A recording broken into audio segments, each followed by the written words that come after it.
Glad you could join me. I decided to do a little live stream and take some questions, maybe be able to provide some answers. Give me some ones if you can hear and see me all right.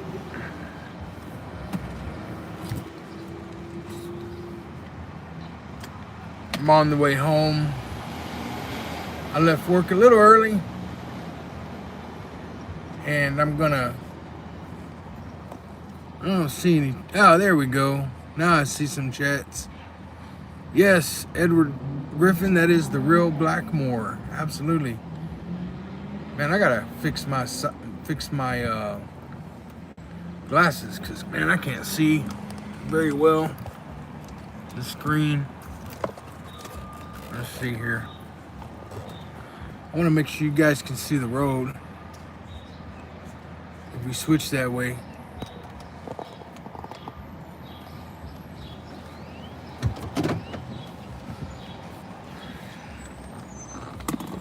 That is the real Richard Blackmore.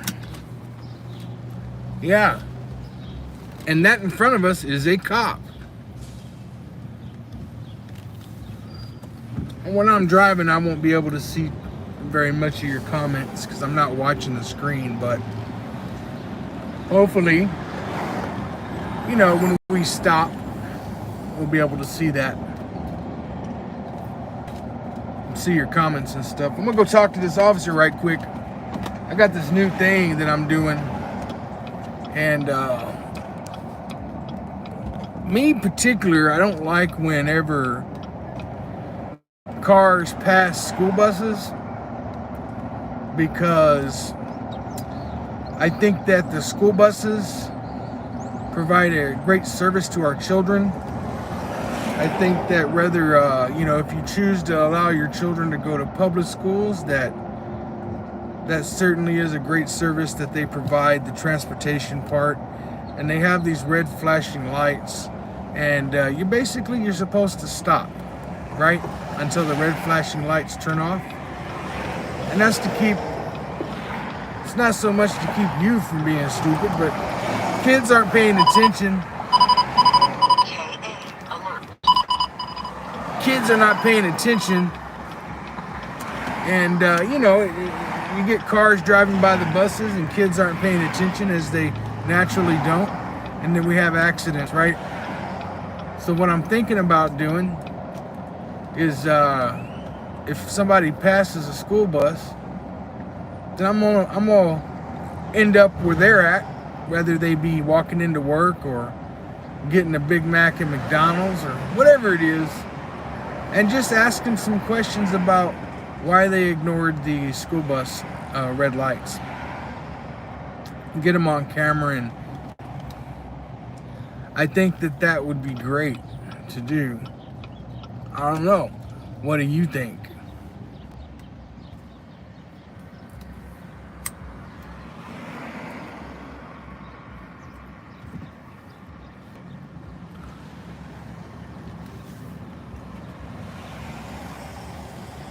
There's our school crossing guard.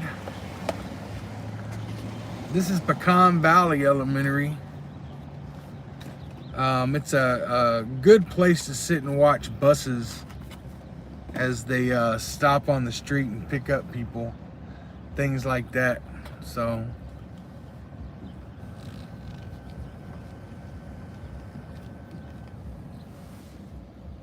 man, they got sheriff working here, huh? Just part-time for the coffee. Oh, for the coffee. I'm live streaming. Nobody can see you. Are you here all day, or? Yeah, very cool, very cool. Do you know who I am? Have we met before?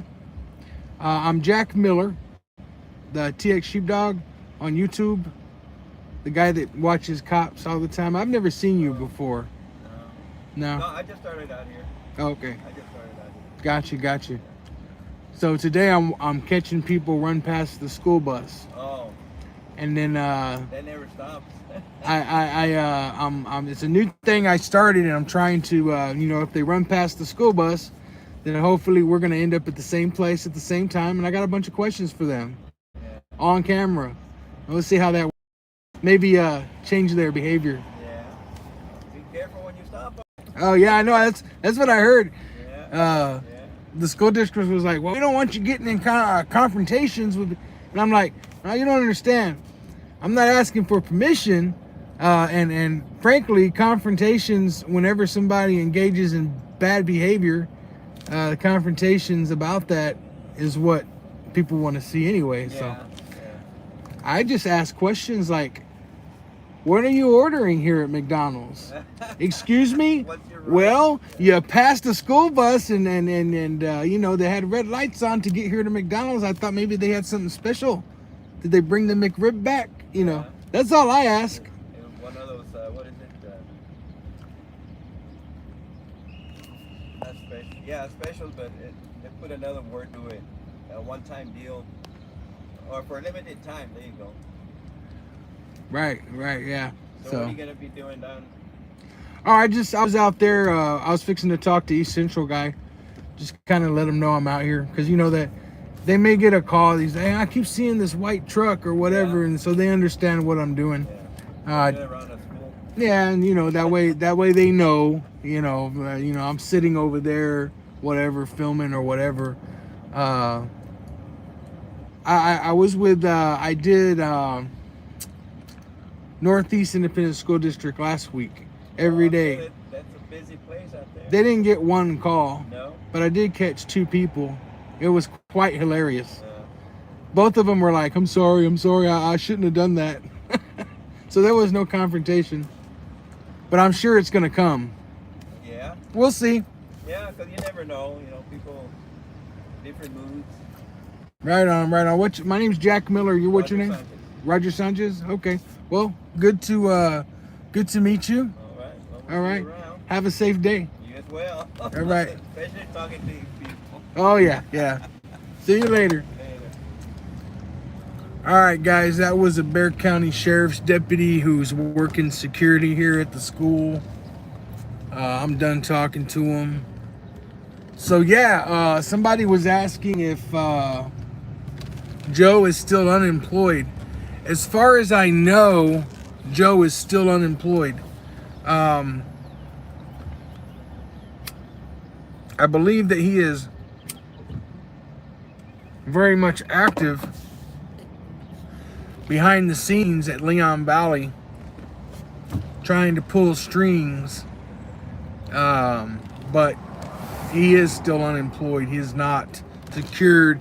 He's not secured any law enforcement position that's required to report anything. And we do have people monitoring other avenues of information to monitor his activities with the public.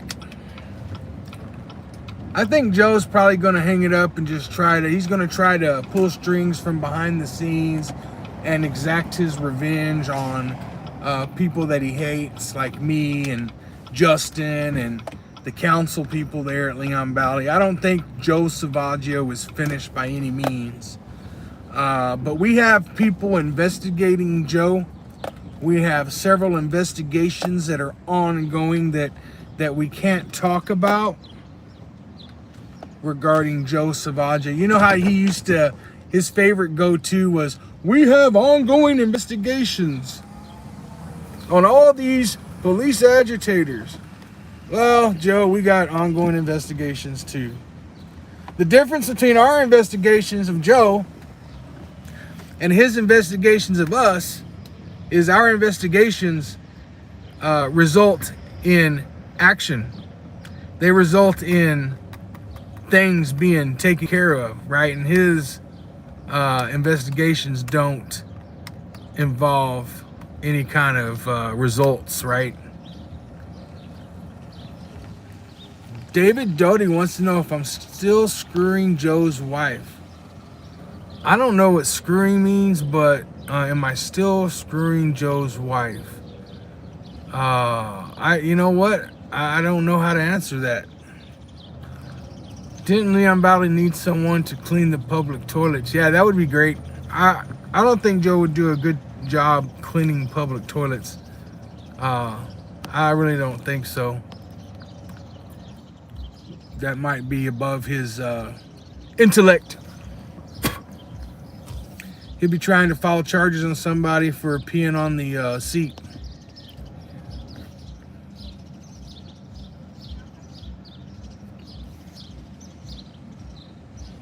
Let me go back in the comments here. You know, crystal clear audits. Yeah, you're right, man. Actually, I've gotten 2 people already that ran past the red lights on the school buses, and all I did was get out and I'm filming them, and I just asked them, hey, I was just curious, you know, what the rush is. You ignored the school bus back there, and I'm filming you, and I was just kind of curious what the rush is. And both of them actually responded. It surprised me. They were very humble and apologetic.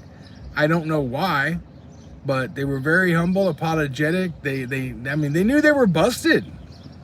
So what could they say? It's quite interesting, the responses. And what I'll do is I'll get a compilation of all these responses, because eventually somebody's gonna call the cops, and we're gonna see what the cops think they can do about me confronting people who are passing these school buses that have their red lights on. But yeah, if somebody said you're not a cop and get lost, that would certainly be one of the reactions I would expect.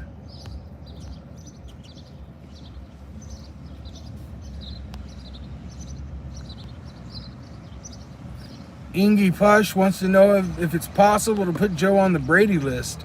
Here in Bexar County, man, the district attorneys, there's a lot of there is a lot of corruption in the district attorney's office, as it relates to dealing with police, and we're dealing with that slowly but surely.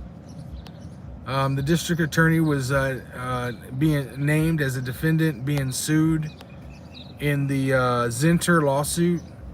The Bexar County District Attorney's Office and district attorneys and stuff like that, they were named in the lawsuit. They were added on, and because there's some malicious prosecutions that are occurring.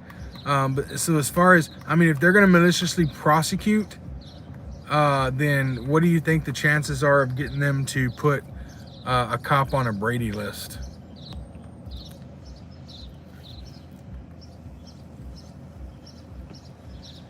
Yeah, right now, as far as the Bexar County DA goes, my opinion is that they're very corrupt. And why do I say that? I mean, look, the Leon Valley case, the Springer case, and all these other cases that Joe filed and Renee Valenciano from Almost Park filed, all of them resulted in dismissals because there was no evidence of a crime. Yet the DA held those cases and prosecuted those cases for years, knowing that there was no evidence. There wasn't any probable cause. There was no evidence. And in my humble opinion, when a district attorney or a prosecutor looks at a case and sees that there's no evidence but continues to prosecute that case intentionally, I mean, I think that's, I'm no lawyer, but I think that's malicious prosecution. It's wrong. Definitely, right? It's wrong.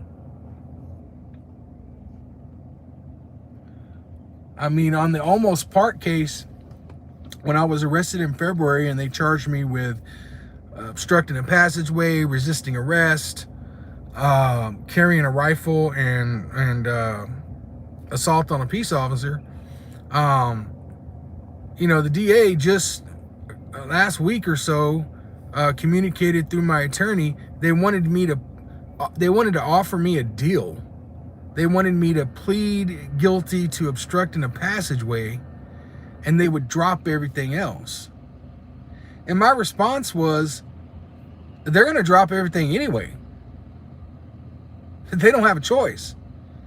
We've been saying let's go to trial from day one, but Almost Park won't even send him the body cam video. Why? Well, for the same reason Leon Valley wouldn't send the DA the body cam video that I had for 2 years. Because as soon as they got the video and they saw what actually happened versus what was written on the report, they had to dismiss the case because no crime was committed. How are you going to come offer me a deal and you haven't even seen the video? Or maybe you did see the video. How are you going to come offer me a deal? How are you going to watch? Everybody should have seen the video of when I was arrested by Almost Park. And if the DA saw that video, why are you even going forward with the case? There's only one reason. Because you're deciding to maliciously prosecute a person without any evidence. So, you know, screw them. They're going to have to dismiss these cases anyway. I ain't worried about that. I've never been, all the cases that have been filed against me, I've never been worried about what the outcome is going to be. It sucks, you know, and it's there's a lot of consequence being under charges, but I've been fortunate enough to have a life where it does not affect me a whole bunch, but it does affect you in certain ways. But I've never been worried about the outcome.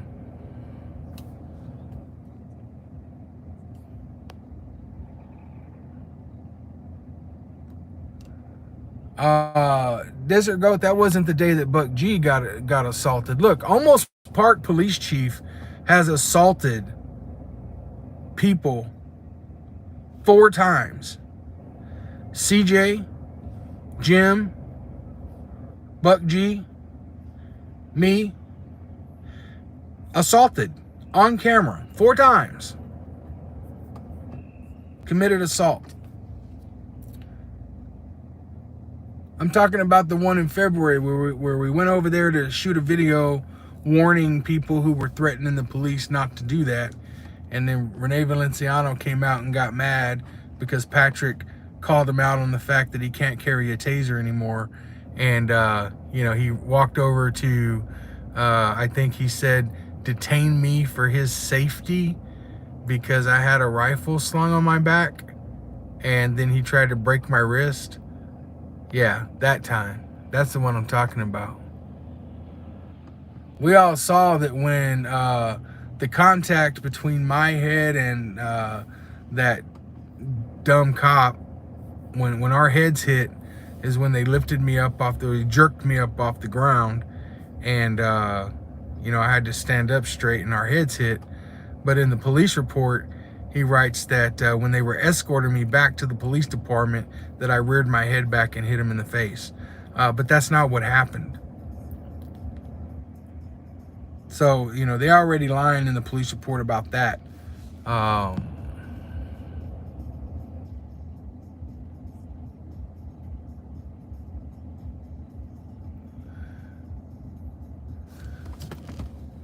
Yeah, little brother, that was the day that my gun broke in 4 pieces when tackled. Yeah, that day.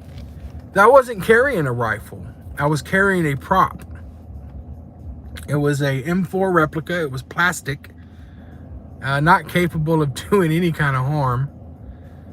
It shoots, I think it shoots little plastic balls with a spring. I mean, you could literally shoot yourself in the hand and it doesn't even hurt. But anyway, they still charged me with carrying a deadly weapon. I mean, okay, carrying a deadly weapon in a manner calculated to cause alarm. So one of the things that is required to sustain that charge is you have to carry a deadly weapon. It was obvious to the police that was not a deadly weapon. It was plastic. It broke into a bunch of pieces. But the police wrote a report and charged me with carrying a deadly weapon in a manner calculated to cause alarm. First off, it was slung on my back. Second, it was not a deadly weapon. And the DA knows this. and the DA's trying to offer me a deal? Come on, man, that's malicious prosecution. Taking no deal. I'll serve time in prison before I take a deal regarding an allegation that I've committed a crime and I haven't. I will sit comfortably in prison before I'll ever plead out to something that I have not done.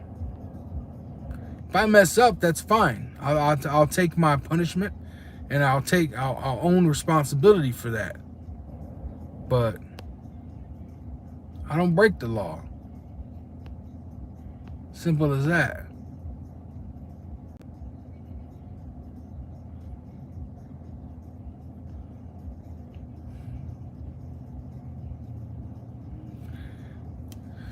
Yeah, I mean, I guess they, you know, the only thing that was deadly was the camera. It's deadly to a career. That's right, Desert Goat. The camera is a career killer. So anyway, I'm gonna go and let's see here. I think what I'm gonna do is I'm gonna order me some breakfast. And then I'm gonna drive around and see what we can see and talk to you guys. How about that?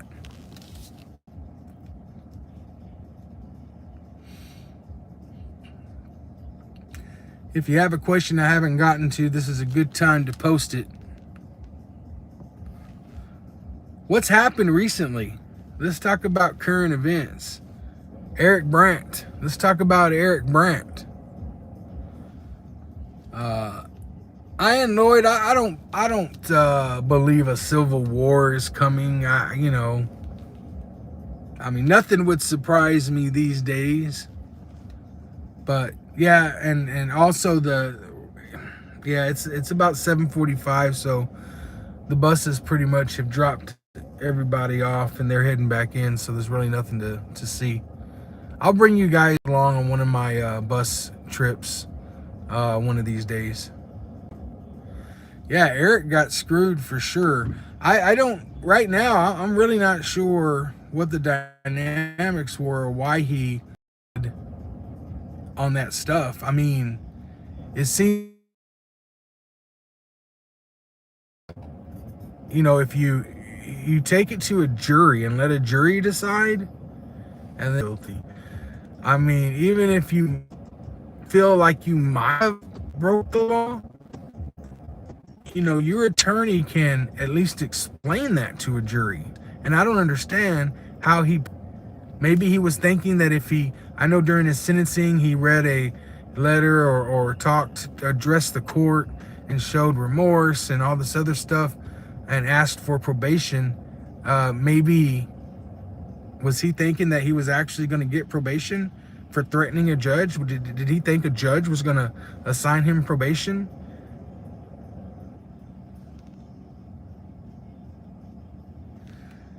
I just don't get it.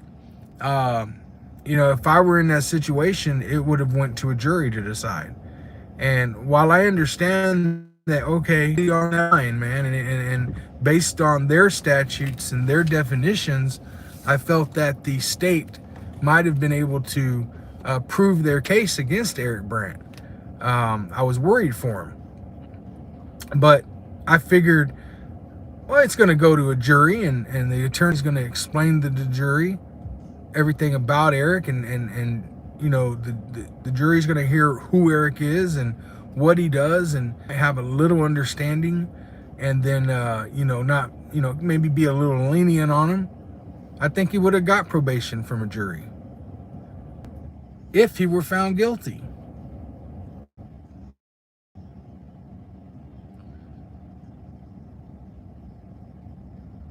So some people are saying that he knew that he was going to get some time, but he didn't think he was going to get 12 years. I don't know, man. I'm not going to let the executioner decide if I'm going to be executed or not. I just don't get that. Yeah, I would say that Eric is definitely a political prisoner. Good morning, Jan. Hey, good morning. Hold on, guys. chorizo and bean and an egg and cheese. And then also, and then that's one bag. In the second bag, let me have 3 bean and cheese with crispy bacon. And please toast the tortillas. And then I would like 2 Diet Cokes. Do you want my money now? You want to pay with your card? Yeah, I'll do that. All right. All right, but you got to say hi to my people here. Okay. Hold on. Because they're from all over. All right. Oh, man.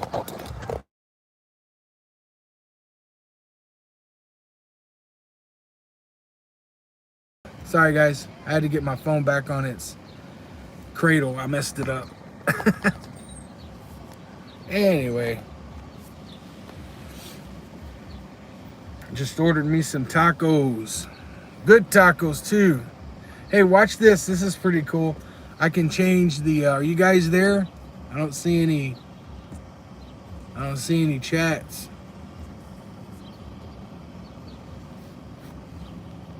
Oh, there we go. Hey, check this out, what I can do with the light, man. It's pretty cool. Let's see. I can turn it off, turn it on. Then I can change the colors of it. I can make it super bright. I can change the colors on it. Pretty cool, right? Yeah, I don't know which one's best though, but... Or I can just turn it off. Turn it on, turn it off. Pretty cool, huh? I have to take Boricua for her walk at TXSheepdog, but I hate it. She's in full heat. Oh. What restaurant am I at? I'm at a restaurant called El Bracero. It's a Bracero.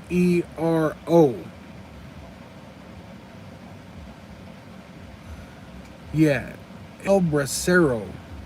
They have really, really good homemade tortillas.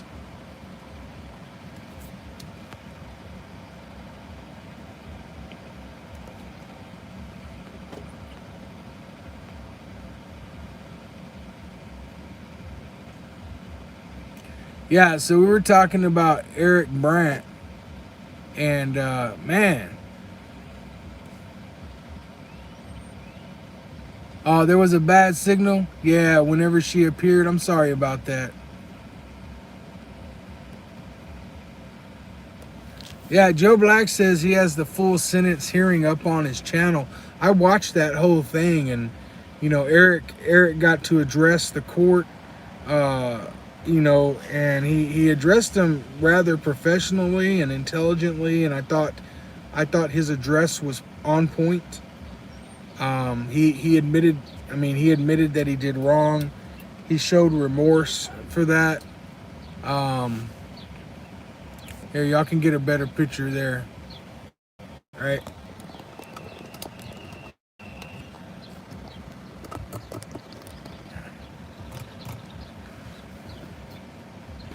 Y'all can get a better picture there.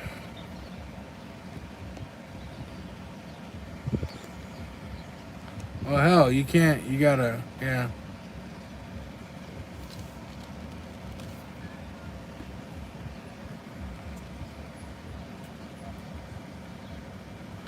So Eric, let's see, landlord. So Eric just says he wanted the threatened judge and Eric to go in a ring just so the judge could beat Eric over and over. How is it different from what Eric did?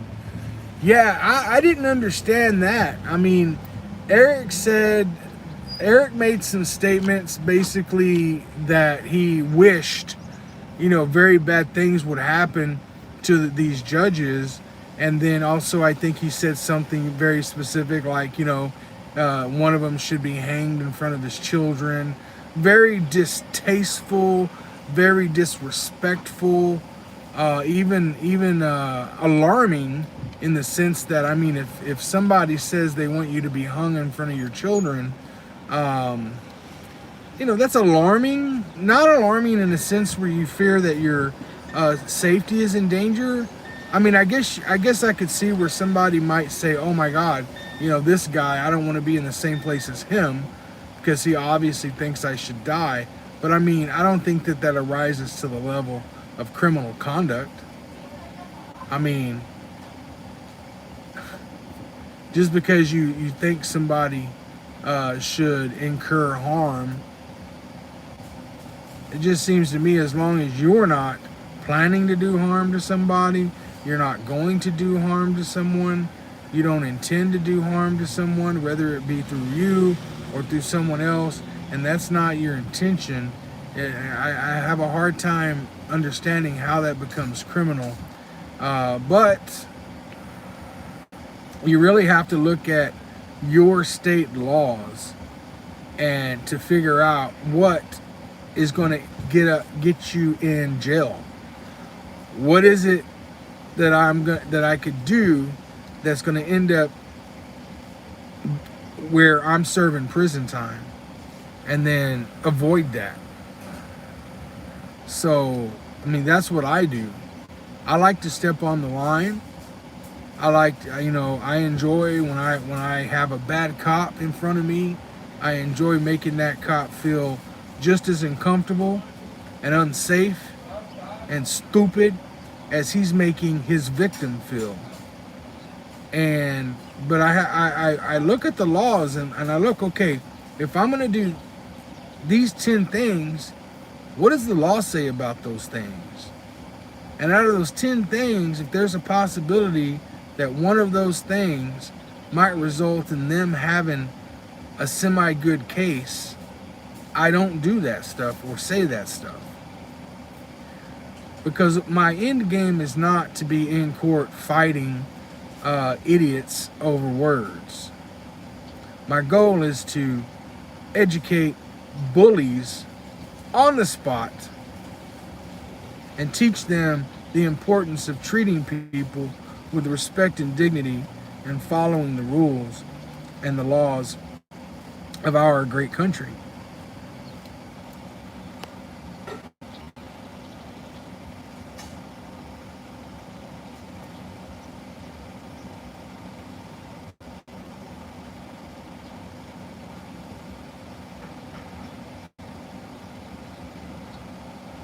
Okay, what we got here? We got Sapient and Steven going off on each other. What did Steven say? Let me go back. Not my place to judge anyone's decision unless they are terrorizing neighborhoods with flashlights, then claiming tyrant when the cops check them out. Oh, Steven. Man, that's got bootlicker written all over it. Steven says that he can't get behind people who are terrorizing neighborhoods with flashlights. And I gotta write this stuff down because people are bringing up some good points. Texas GT says, hey Miller, I've never had the opportunity. I'd like to hear your opinion, even though it happened a while back. Retaliation against you when... Oh, my opinion on the raid of my house.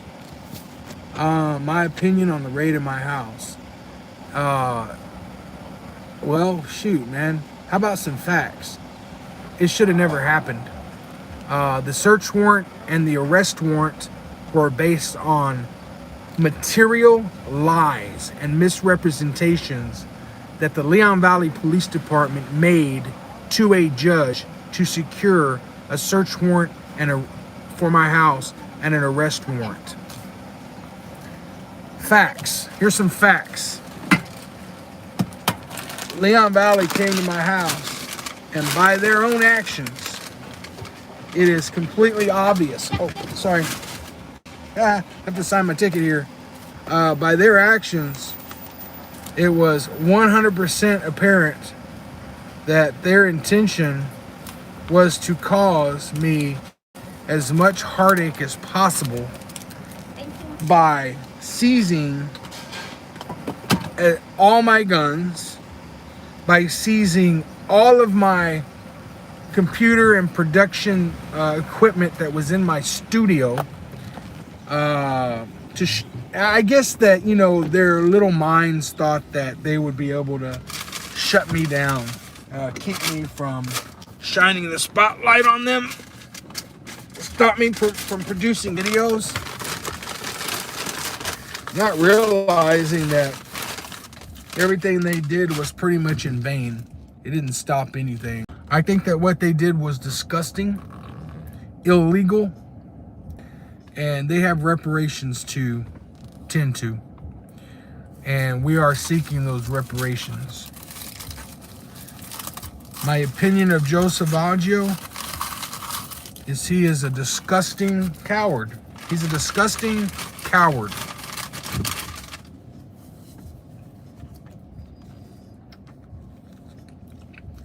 I mean, I kind of like what the judge said to Eric Brandt. That's very cool. And if he had the power to do that, man, it would be great.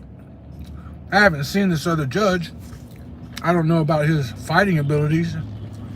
But I'm assuming when the judge said that he'd like to see Eric Brandt and this other judge go in a ring so that other judge could beat the hell out of him, I'm assuming that the judge would probably have a whole SWAT team there.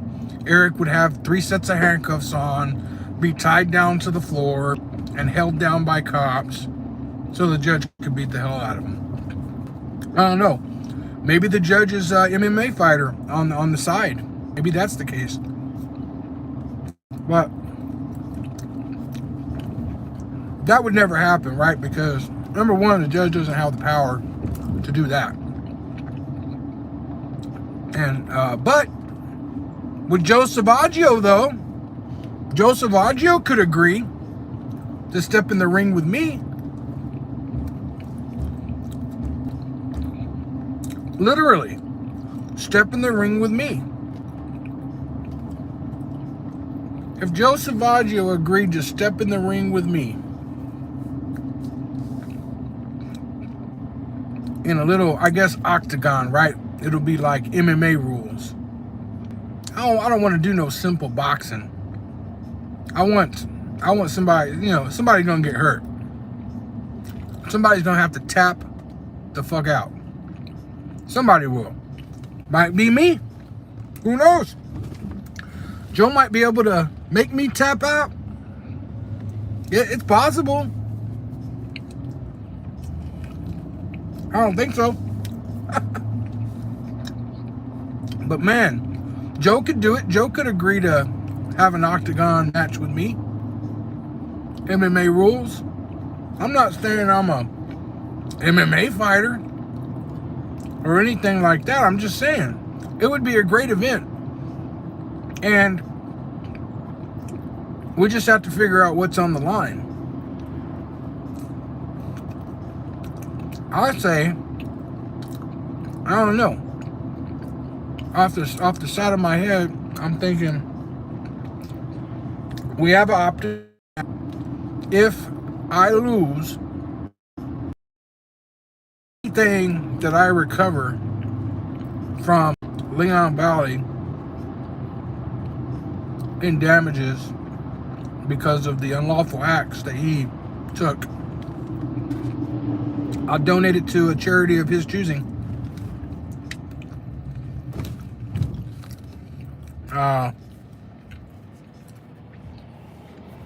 Set up college funds for his children. Whatever he wants.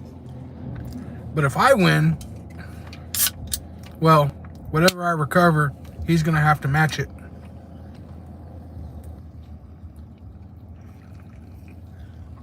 He's gonna have to match it. So, but he won't do that. We could set it up though.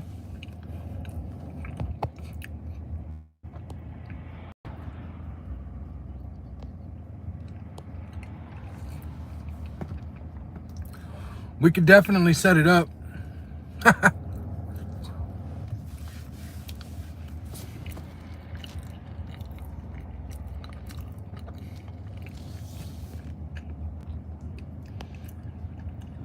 Man, would you buy tickets to that?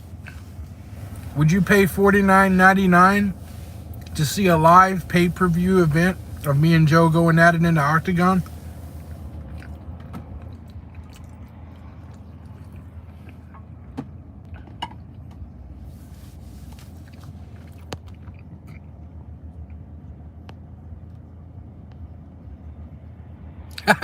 Adam says when he arrested the auditors at his press conference, he was huffing and puffing just from the walk to the road. That is true.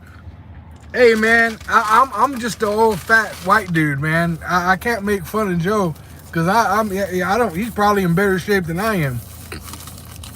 But I think that I would whoop that ass though. There'd be 2 hits, me hitting him and him hitting the floor. Yeah.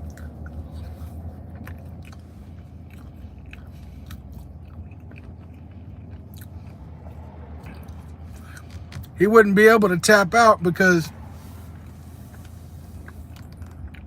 he wouldn't be able to say anything because my nutsack could be right on his mouth when I have him in I call it my nutsack hold. Man, if me and Joe was in the octagon, I'd teabag that coward. He'd be filing charges. Jack teabagged me in the octagon.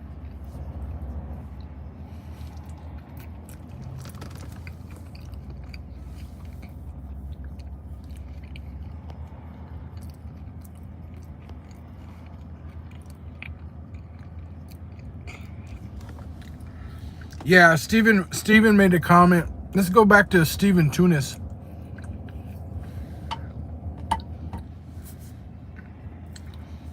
If you're a moderator, don't delete him yet.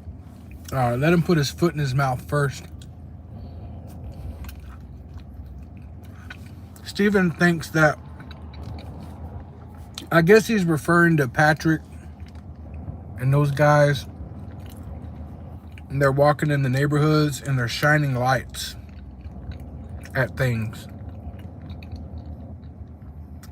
And Steven is saying that that's terrorizing the neighborhood by walking around a neighborhood with flashlights, looking around, being nosy. I'm not talking about cops. I'm talking about auditors. I guess Steven thinks that it's wrong. I'm sorry, his words. Steven thinks that it's terrorizing people. Oh, that's interesting. Because I walk around with a flashlight in my neighborhood. I take daily walks in my neighborhood. And I have a flashlight. And I shine it wherever the fuck I want to shine it. Nobody calls the police on me. Maybe they have. Maybe the police are like, they handle it correctly. Somebody calls in and says, there's somebody out there walking on the sidewalk, shining a flashlight at my house, shining it at cars. It seems like the dispatcher would be like, okay, that's not illegal, but we'll send an officer by just to check it out. And the officer rolls up, says, hey, you guys shining lights out here? Yeah, what's going on? Nothing, we don't want to answer any questions. Okay, you'll have a good day. But Steven thinks that it's terrorizing, and Steven doesn't seem to want to say how that's terrorizing.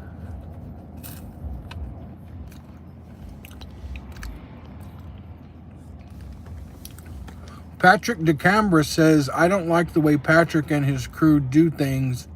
It's going to bite us in the ass in the end. Man, I don't know that I can agree with that. I don't know. I mean, for me, my test on someone's behavior. Now, it's not behavior I would engage in, but if we're talking about someone else, my test is what they're doing legal or not. And how should the cops deal with behavior that people don't like, but that is in fact legal behavior? What can the police do about behavior they don't like, but behavior that is legal? What can the police do about legal behavior that they don't like? That's the question. News Now Tammy says, so you're saying it's okay to shine your light into my home where it's private?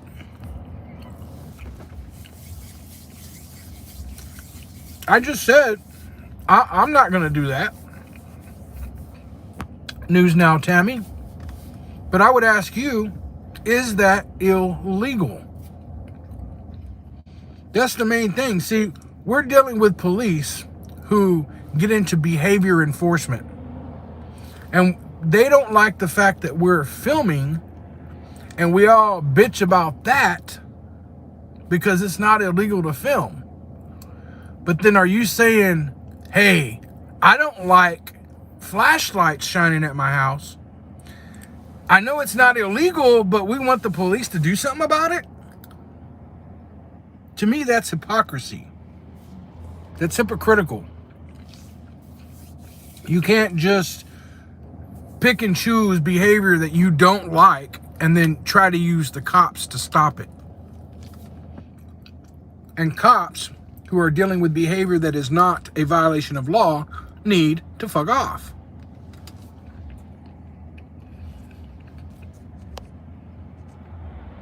That's what the bottom line is.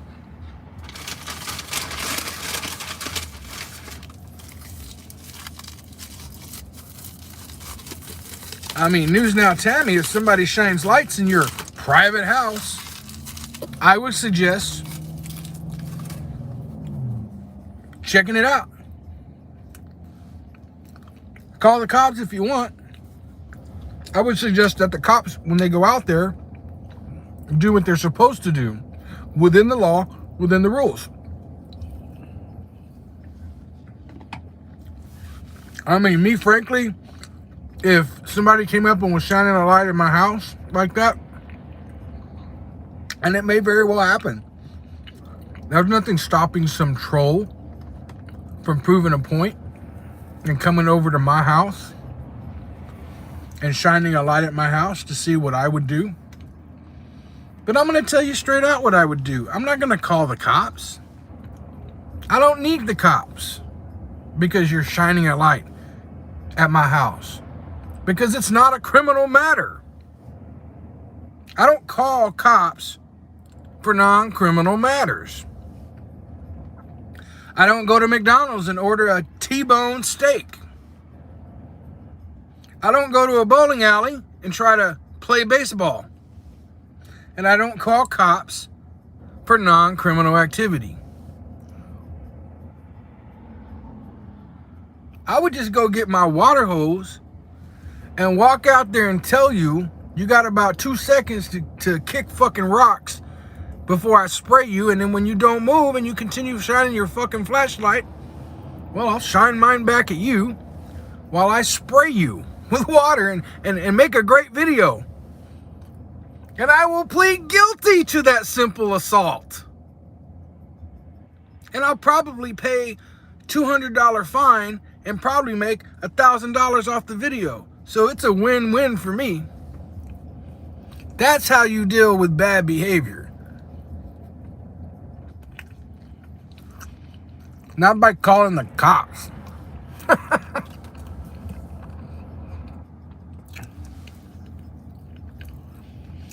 Russell says he unsubbed from Patrick.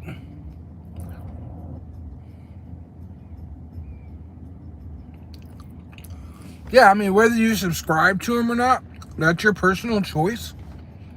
Like I said, I wouldn't engage in that kind of behavior. I would not engage in that kind of behavior, but I'm just not the type of person to stand on my soapbox and judge what other people are doing as right and wrong.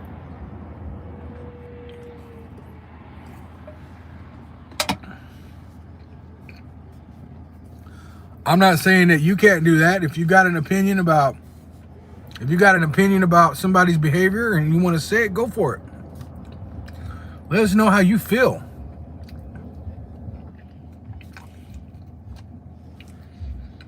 But I'm not going to do it.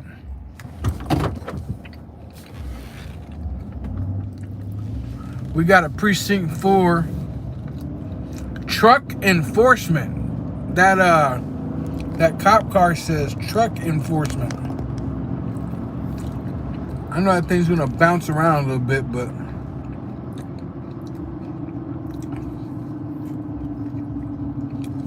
looks like he's using his turn signal, so that's good.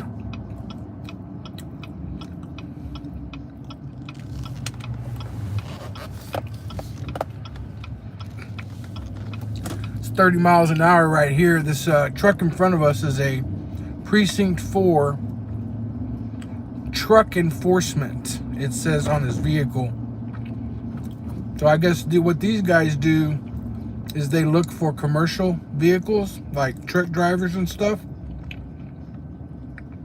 speeding and having equipment violations. It's just it's a revenue generator. They say it's about safety and things like that, but they write these commercial truck drivers all kinds of tickets and all kinds of fines. And you know, I guess on one side of the coin, it does increase safety, because I've seen a lot of unsafe crap out there with trucks. You know, not securing their loads, rocks and crap coming off of them. But trailer lights not working, things like that. But you know, then on the other side of the coin, I mean, these guys, you got trucks out there with unsecure loads driving by, while these guys are doing a complete inspection on a truck, writing as many tickets for little bullshit stuff that really don't affect any safety. So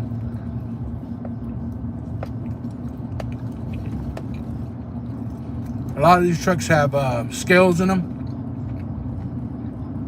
These little portable device scales.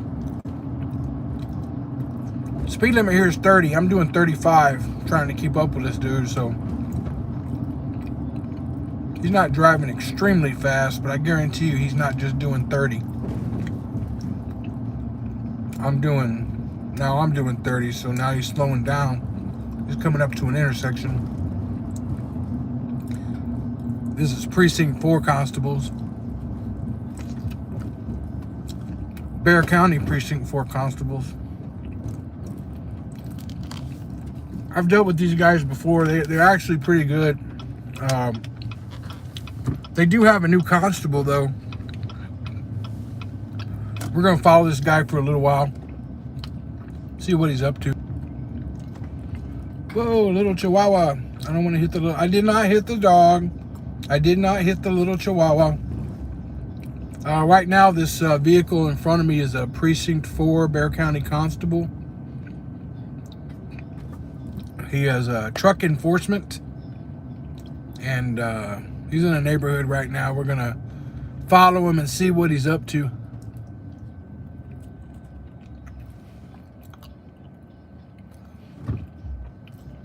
You know, Newsnow Patrick is just one of those people that walk up to the line with behavior that is legal that people can't stand. And once again, I have to say that when dealing with that type of person, I think the whole issue is the behavior legal? And if it is, what can the police do about it?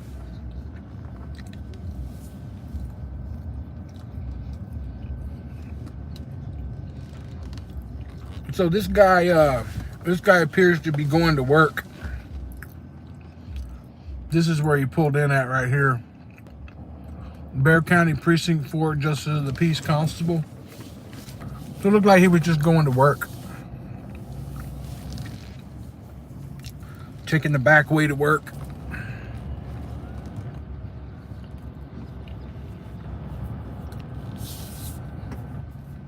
Again, I just want to make it clear. Me personally, I'm not going to shine lights in people's houses or at people's houses, not as a tactic to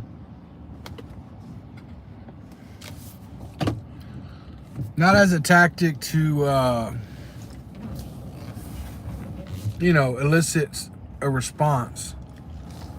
But I definitely don't see any problem with walking around a neighborhood with a flashlight, checking out the neighborhood, looking for suspicious activity and things like that. That's going to get the police called too.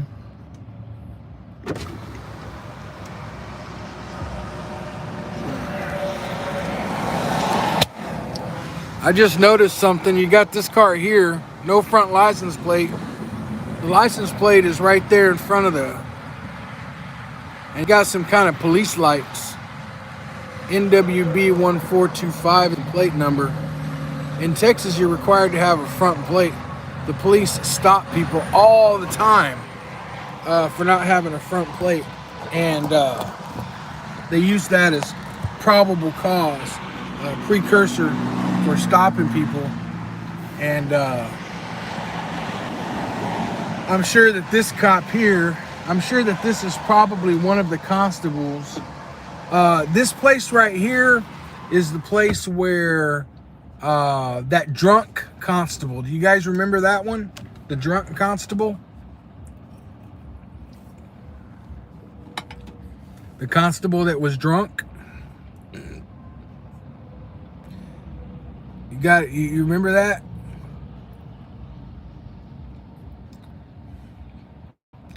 You guys want to go in and find out? You guys want to go in and find out what the status was on that guy?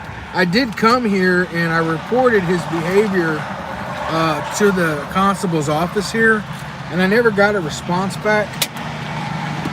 I gave them a copy of the video, and I never got a response back.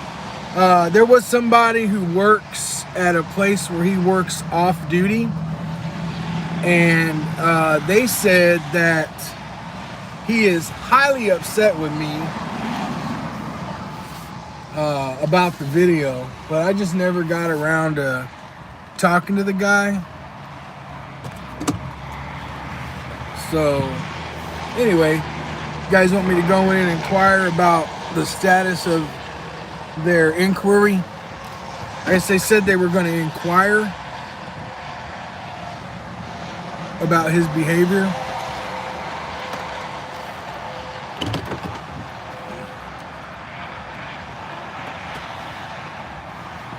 Yeah, he did get butt hurt. Yeah, he's okay. Well, I'm gonna have a smoke right quick, and I'm gonna read your comments, and then I'll go in and ask about that constable that was being drunk.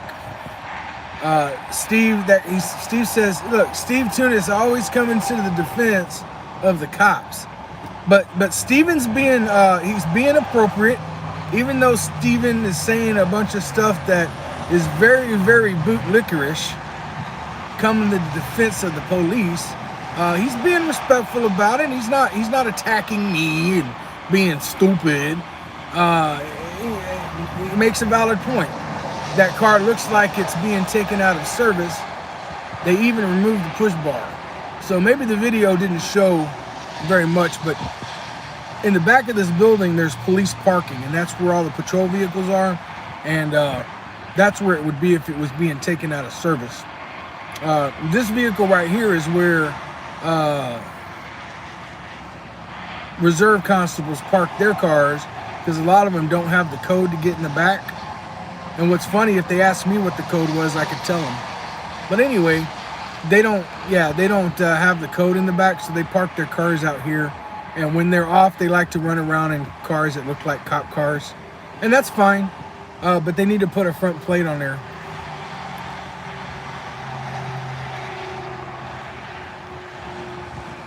They need to follow the law.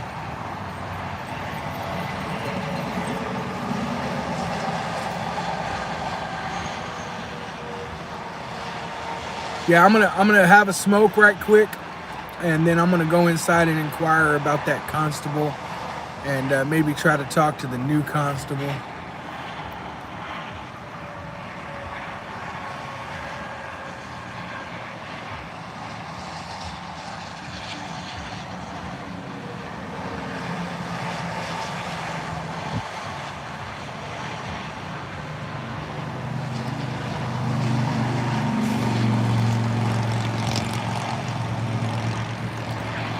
Seppiet says the whole point of your First Amendment audits, and here in the UK, public filming is to further the message that filming and photographing in public is perfectly legal.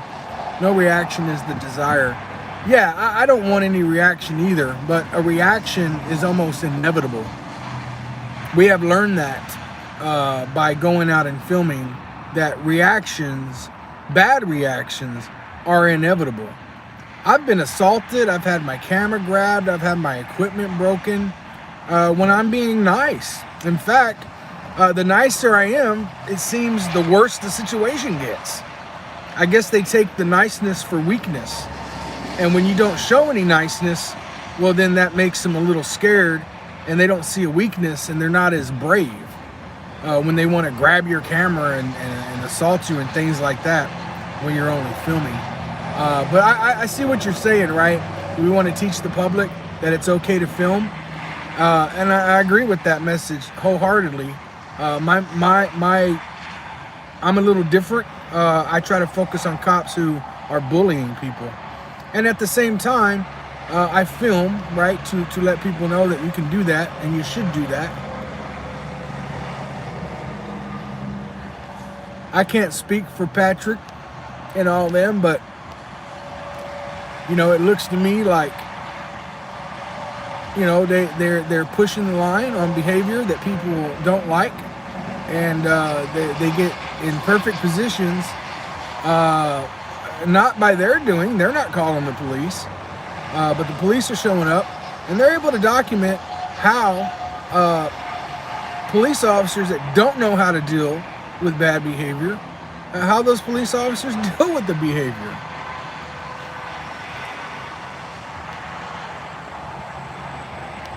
I mean, these cops that show up to people like Patrick and them shining lights, I mean, the way that they're showing up and dealing with them is completely inappropriate. It's inappropriate. It's not within their rules. It's not within the law. And it needs to change.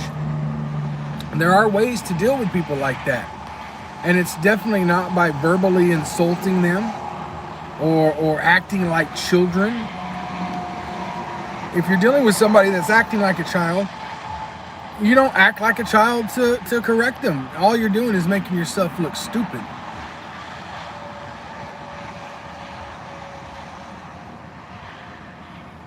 I'm gonna go in here and inquire about the drunk constable. I'm at the Bexar County Precinct 4 Constable's office, and I'm gonna go in and film. It's been a while since I've come here and filmed.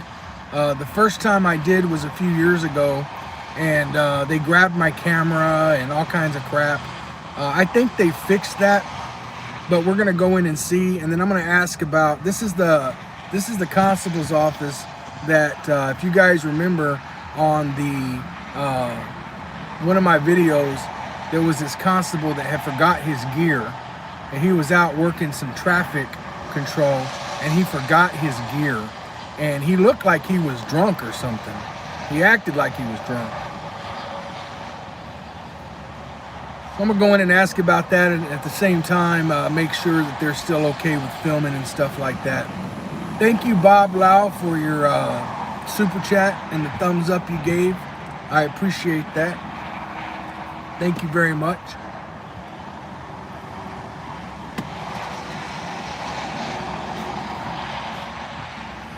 All right. So, I got my trusty body cam. This is a Cam Pro. This is a Cam Pro body cam.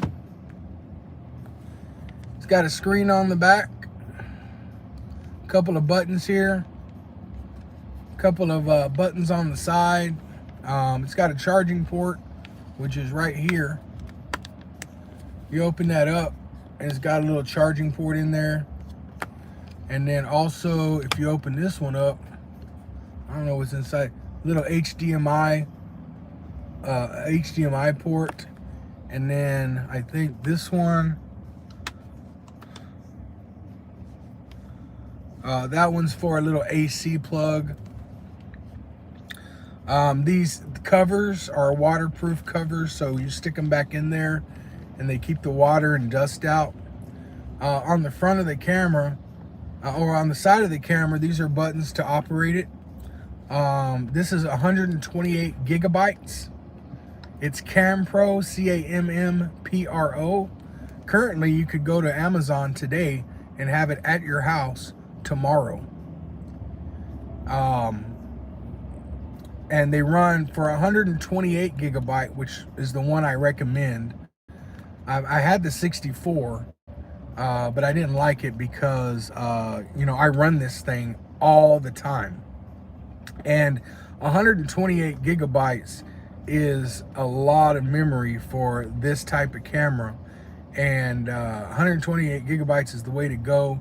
They're $150 on Amazon, $150. The resolution is HD. It's pretty wide. Looks like I may have scratched the lens on this one, so I don't know how that's going to affect it. I scratched the lens on it, so I'm probably going to have to replace this one. I'm not sure if you can order lenses or not, but probably not. But it's got an LCD monitor on the back, so you can actually see the video. Mine, I have it set up to where when I press record, you'll hear it. Like, it's off right now, but I'm gonna hit this button and I'm gonna hold it down and you're gonna hear it come on, and you're gonna hear it go into record mode. Recording started.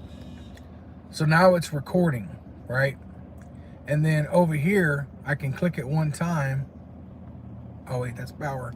And it has infrared. Those are the infrared lights that come on. So at nighttime, it works really good on the infrared. And what happens is at nighttime, it takes pretty good video, but if there's no light, you just one click and it turns black and white and it lights up everything. Then also you can turn on that kind of light. So you can turn off the infrared and just have the regular light going. And I think that you hold it down. Yeah, you can make that light flash. I'm not sure how to do that. I don't really use the flashlight, and I don't use that light either. But I do use the infrared. It also has a little laser on it that you can use, so you can see where it's aiming, but you really don't need that either. It's got a clip on the back that clips, and then the clip turns. Now, this is the LCD, and I broke my LCD. I'm pretty rough on my cameras, but I broke it, so I definitely have to get a new one. You can still operate it and not have the LCD. That's not a problem, because I know how to operate it. I don't need to see. Plus, you can hook it up to a computer, and you can change the settings through your computer. It has internal memory, and then you hook it up to your computer. You put in a password, and then you can download the video from it. But anyway, I'm gonna have to replace this one because of the scratch lens and the broken LCD. But they run about $150. Thank you, G Yarbrough. I appreciate the super chat. And also, just so you guys know, on the super chat, YouTube keeps 60% of that. So super chat's great. But you know, I also have a PayPal. It's my email, TXSheepdog72@gmail.com. Maybe a moderator can put that up there. And I also have a GoFundMe. You can just look up TXSheepdog72 GoFundMe. They keep a little less than what YouTube does. YouTube they're pirates on the super chat. But anyway, Tunis.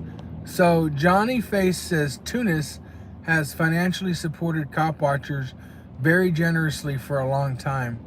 Yeah, man, I appreciate that. Yeah, HBO Matt, thank you for the super chat. HBO Matt says, Jack, stop breaking cams during your FUB shoots. No, man, I dropped it on the ground, and then I went to pick it up and stepped on it, and I cracked the LCD screen. It took a pretty hard fall though.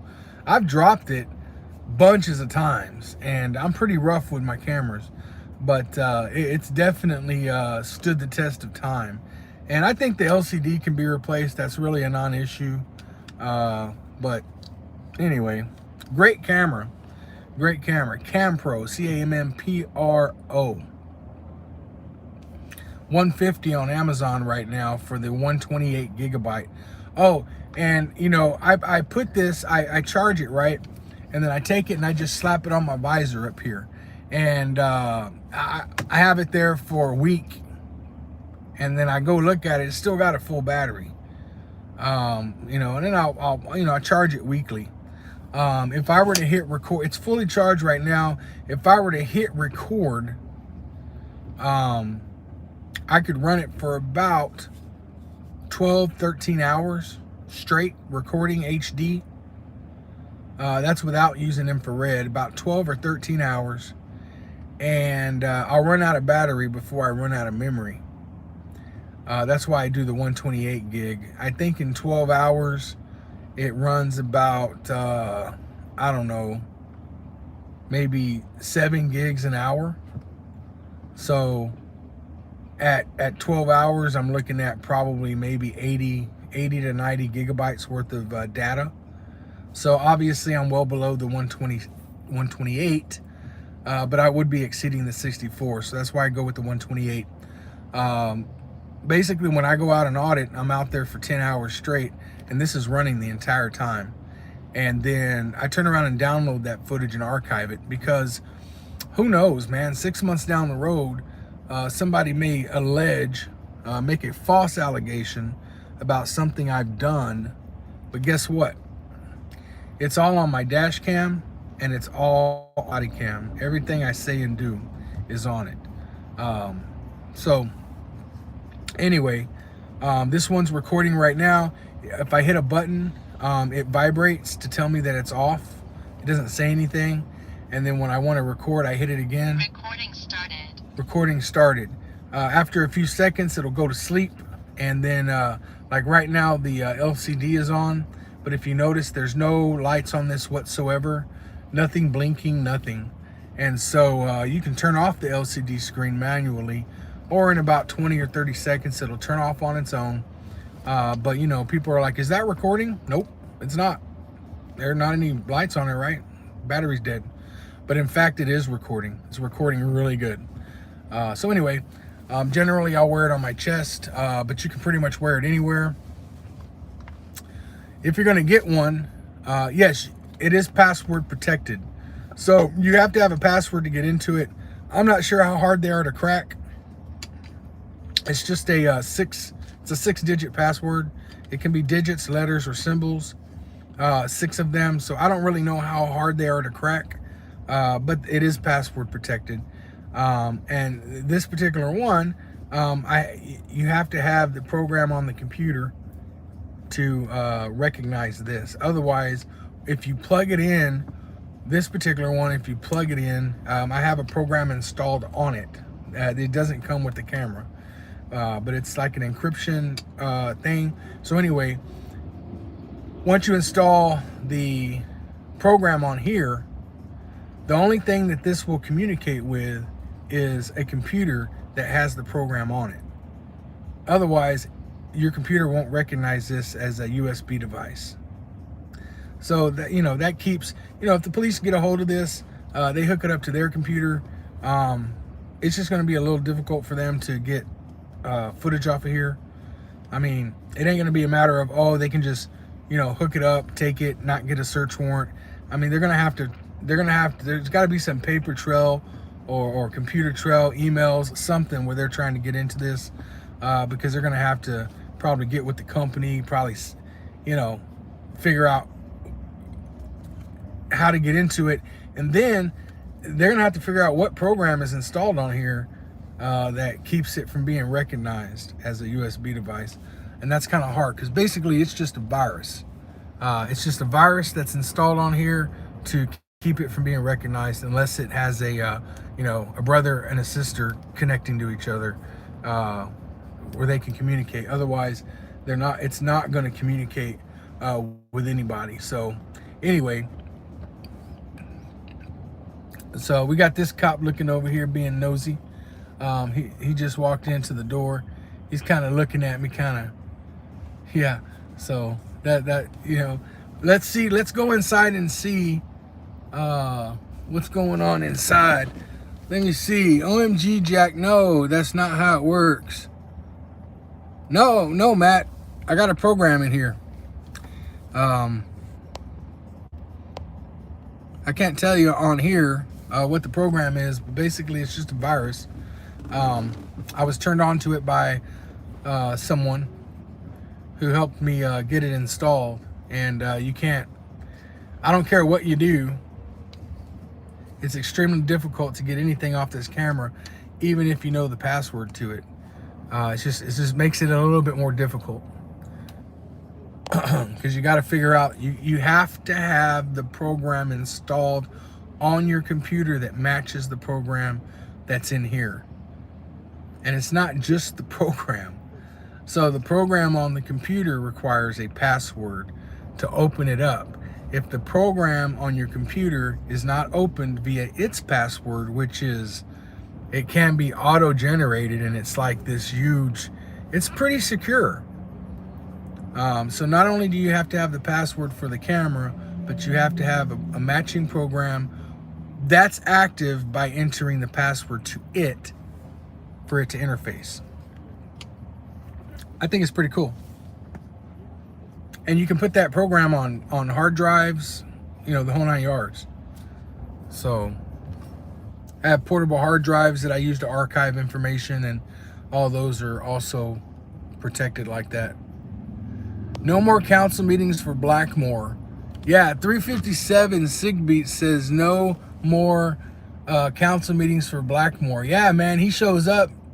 The last one, he showed up and he asked if I was there, and they said yes. The cop said yes, and he left. The ones before that, I showed up and he was there for about 5-10 minutes and he left. Maybe he knows that he can't contain himself around me. Maybe I bother him that much, and maybe he's making the correct decision by leaving instead of acting like a child. He most certainly knows that I'm not Justin Pulliam. While you can sit there and shine a flashlight at Justin Pulliam, and I'm not saying anything against Justin Pulliam, I'm just saying shining a flashlight at Justin Pulliam in a council meeting is going to have one outcome. Shining a flashlight at me like that in a council meeting is going to have a completely, entirely different outcome. An outcome that he is not going to like. And he knows that. He knows that. So kudos to him for making the right decision and not being there shining a light at me.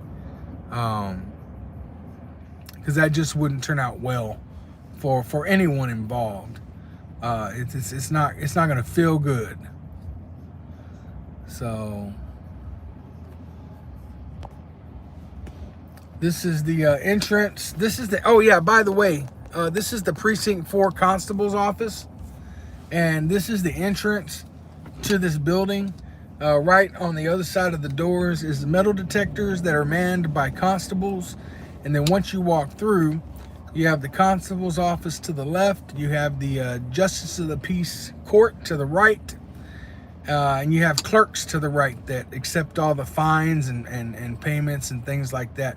Basically, if you're written a ticket by the sheriff's office, DPS, Department of Public Safety, or anybody else other than the city police in this precinct, this is where you come to pay those tickets, or go to court and see the judge. This is where all that goes down and takes place. So,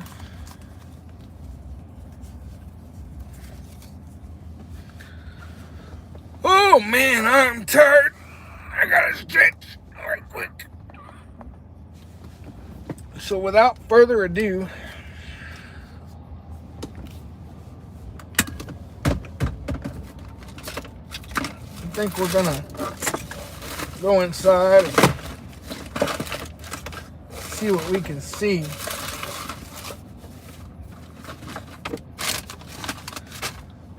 Apparently, I think you have to wear masks inside this building, and which that's fine. I don't really care. It is what it is. Whether you got to wear a mask or not, it don't matter to me.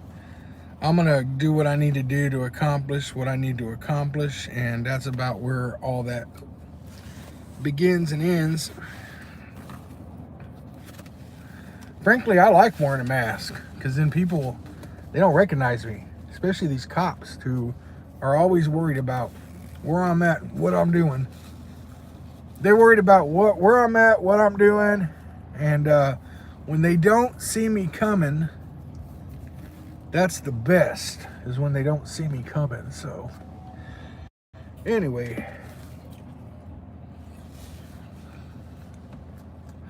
let me mask up and let me make sure my Recording started. My camera's recording here. And then, yeah.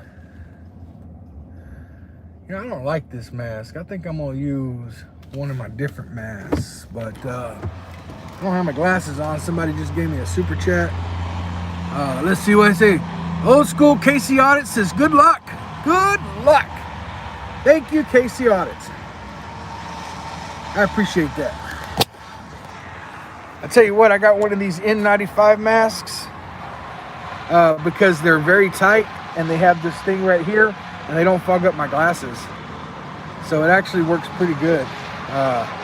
And I know I'm wearing a mask, but I'm going in to do something, and the mask is not the issue. I may take it off at one point and test that, but we'll have to see. So let's go in and see what we can see right quick. Oh. Let's make sure I don't have any guns or anything like that on me.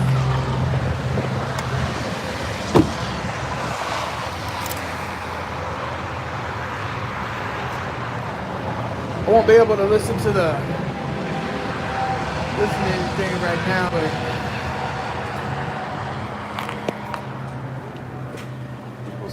how you doing? Good. Got any metal or anything on your person?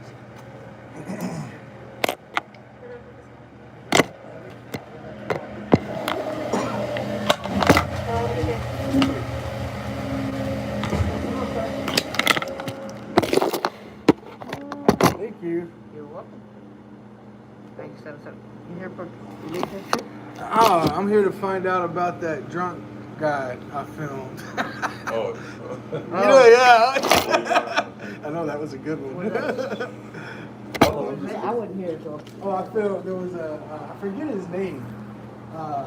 He was on a traffic gig, and he forgot his gear.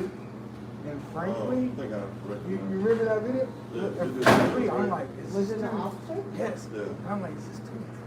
Sheepdog, right? Yeah. So I came back when that happened, right? And I told them about it, showed them the video, and I'm like, hey, I was really concerned about this dude because like, he didn't have his gear, he went home to get it, and just the way he was acting and talking, I'm like, I don't know. He has it on the video. I saw Or it. he got a medical issue, but I'm just so. Yeah, it was down. Yeah. So they never responded back to me. Where did I put that at? It's okay. I'm not providing for them. Okay. Wow. They never responded back to me, so I said, well, let me go and check it out. Let me do a spot check of the place and things like that. So you guys weren't here when I first hit this place. Oh, really? Yeah. Copy And let me that. tell you, about 3 years ago, I came in here filming. And I started by filming outside. And let me tell you, man, they were on me like white on rice. Just bam. And then right here, Buford grabbed my camera and walked back over there in the corner. So we was in a standoff, and then they were telling me, one guy was telling me to leave, the other one was telling me to stay. And I'm like, y'all need to make up your goddamn mind. And then they put handcuffs on me because they told me to go outside and wait. So I went out there and stopped, and another guy put handcuffs on me, said, you trespassing. I'm like, no, y'all told me to go outside. Y'all didn't tell me to leave the premise, and I went outside. So then they were almost going to charge me, but they realized that I had a guy in here filming and a guy out there filming. And so they just took the handcuffs out. You know. But anyway, they fixed that issue. And I'm live streaming, and I told my folks I'm gonna go in and do a spot check and find out what happened with that guy. So anyway, thank you guys. Take care. Yeah.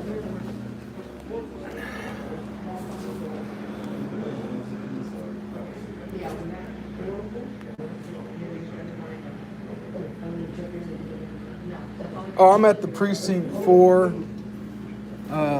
Precinct 4. Constable's office. They have a new constable now. Her name is Catherine Brown. So this is a different constable from the time that I came in last time.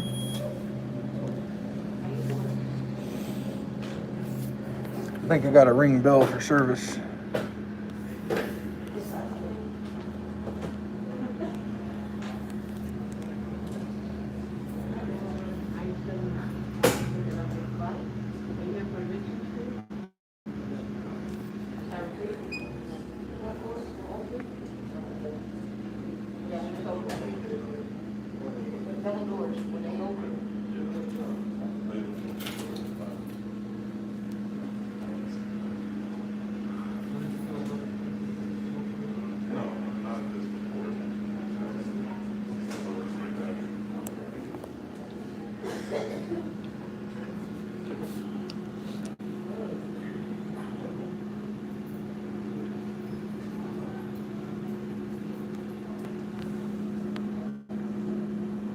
Oh, I think, yeah, here comes somebody right now.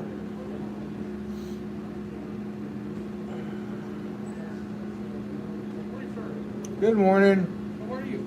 I'm doing good. My name is Jack. Yes, sir. I came to follow up on, I brought some information to you guys about, I forget his name. It was the guy that I felt might have been drunk that showed up without his gear at a traffic gig, and I came in a day after I filmed that, and I just came in to follow up on that and find out, anything I can find out about that. Do you have a case number or anything like that? No, I talked to, I forget who I talked to. I guess the guy that handles the IEs and stuff. How long ago was this? He's like a bald head and he's in the back. Like when you walk that way, you take a right, you go all the way to the back, and he's got an office right there. How long ago was this? Oh man, how long ago? Hey, how long ago was that video? They'll tell me. Okay. How long was that video of the constable that I thought was drunk? Forget his name, man. It's like months ago? It was on YouTube though. Yeah. Just because we've had a change of constable, I'm not sure if you're aware. Did y'all have like a revamp of staff and Correct. stuff? Correct. Oh, Revamp of staff. okay. We have a new constable effective January 1st. Catherine Brown is our new constable. Yeah, I do know that. Yeah. So did she that's clean, why clean house? No. I mean, we just revamped and everything that we did. So He was like a lieutenant or sergeant or somebody back there. Somebody back there is gonna know my name. Jack Miller. Jack Miller. Okay. Here. Tell him anybody that's been here for more than a year, just tell them that I'm here. Okay. And I'm following up on the constable that showed up without his gear. Okay. And I'm following up on that story. Okay. And they'll know who I am, and Okay. just tell them I'd like to talk to them about it and follow up on it. Sounds good. Sounds good. You want to have a seat in our lobby here, or? I'll wait out here. Okay. Sounds good. Thank you, man.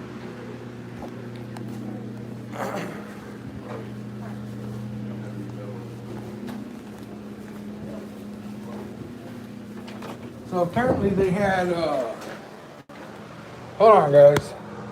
Apparently they had a change, you know, there's a new constable in town. So sometimes when the new constables come in, they change out all the staff. They'll keep some staff. Okay, his name was Paul Trevino, and it was about 4 months ago. Thank you, Andy. I'll let him know that. Thank you very much. Paul Trevino, and it was about 4 months ago. Look at that. Andy Guerra is on the spot, man. You guys give a shout out to Andy Guerra. He does my video productions. So if you notice some misspelled stuff in there, you let him know. Let him know about it. Nah, but he does a pretty good. He does a pretty good job at editing the videos and keeping up on that stuff. So Andy Guerra there. And when I was having that problem at the steakhouse, man, I didn't even call him. I was on a live stream and I didn't even call him, and he just ran over there, you know, so good job on his part.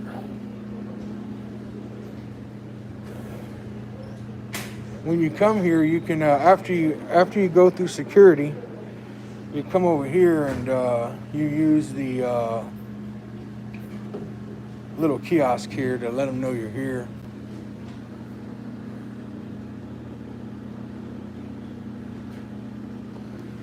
Here's some prices on if you want to do evictions, writ of possession, civil suit. If you want to file a civil suit,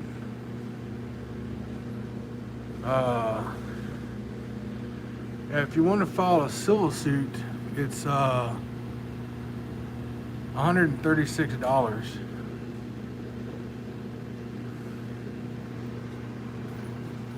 So if you want to sue somebody, I think for less than $10,000, it costs you $136 to file. If you prefer service by private process, the fee would range up to the service company you hire. So if you file a civil suit, then you also have an additional cost of having that paperwork served.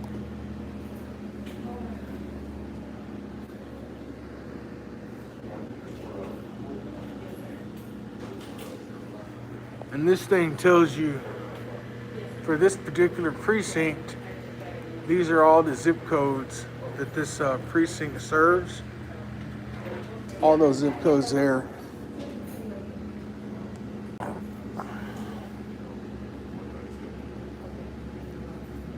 So they do have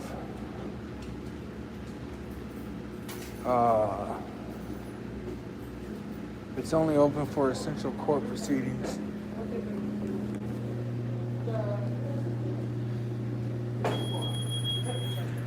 I don't know how it is in your part of the world, but here, if you're going to be showing up to court, they do have a dress code.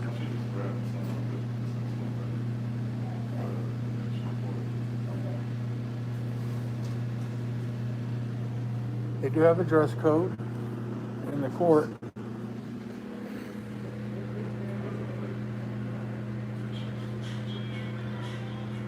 Yeah, so that's pretty much it right there.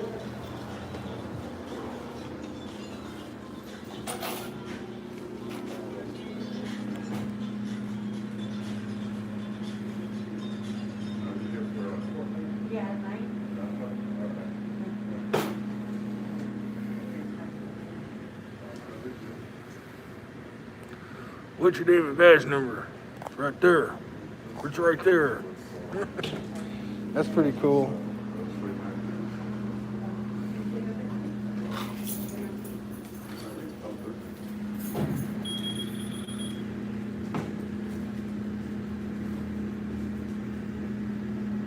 So that's the new constable there in the middle, Catherine Brown.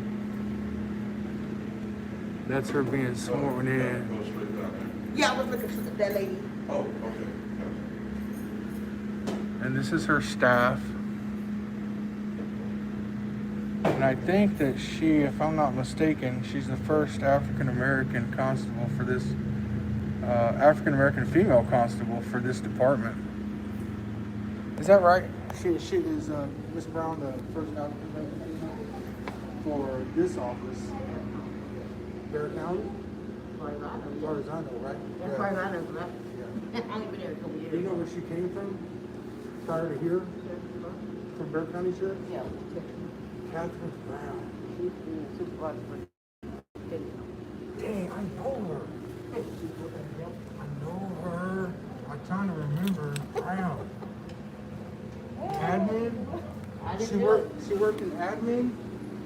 I'm getting there. Slowly but surely I'm getting there. Is Constable Brown here? Yes, sir. Because I'm pretty sure that we know each other. Like, I'm pretty sure we worked together in Bear County. I just can't. She said she came from Bear County, and I'm like, yeah. And I'm like, Brown. I know Brown. I know that name. Hello, Mr. Yeah. Hey, Have we Chief met Ward. before? Yeah, over at Precinct 2, a long time You ago. were at Precinct 2. Yeah, I was And now you're here. Yep. Are you? Did he tell you why I'm here? Something about a officer not wearing his equipment. His name was. I came in the day after I filmed that, and I'll get his name for you. Somebody just told me here a while ago. Dang it, where's it at? It's in here.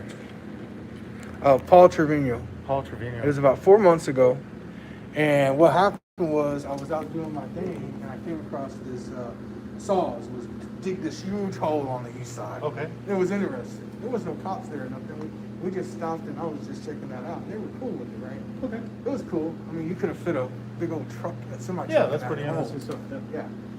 And so, but Paul shows up, and I guess that turned out that was his gig.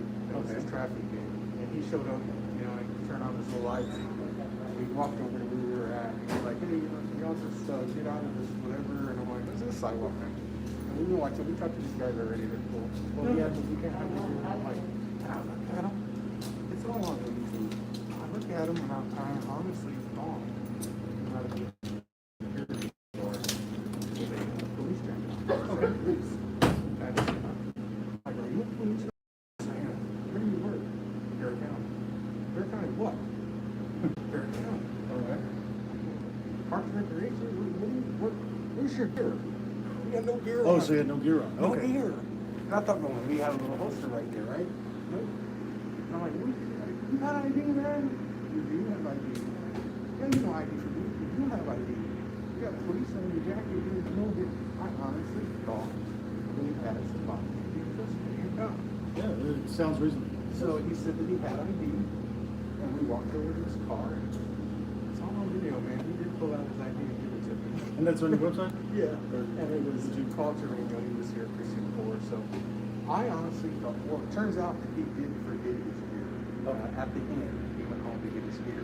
Okay. And I demanded it. If you're going to be out there, you need to have, you know, something going on. Yes. If somebody runs up to you for help, Most you have definitely. 2 victims. You can't do nothing for them.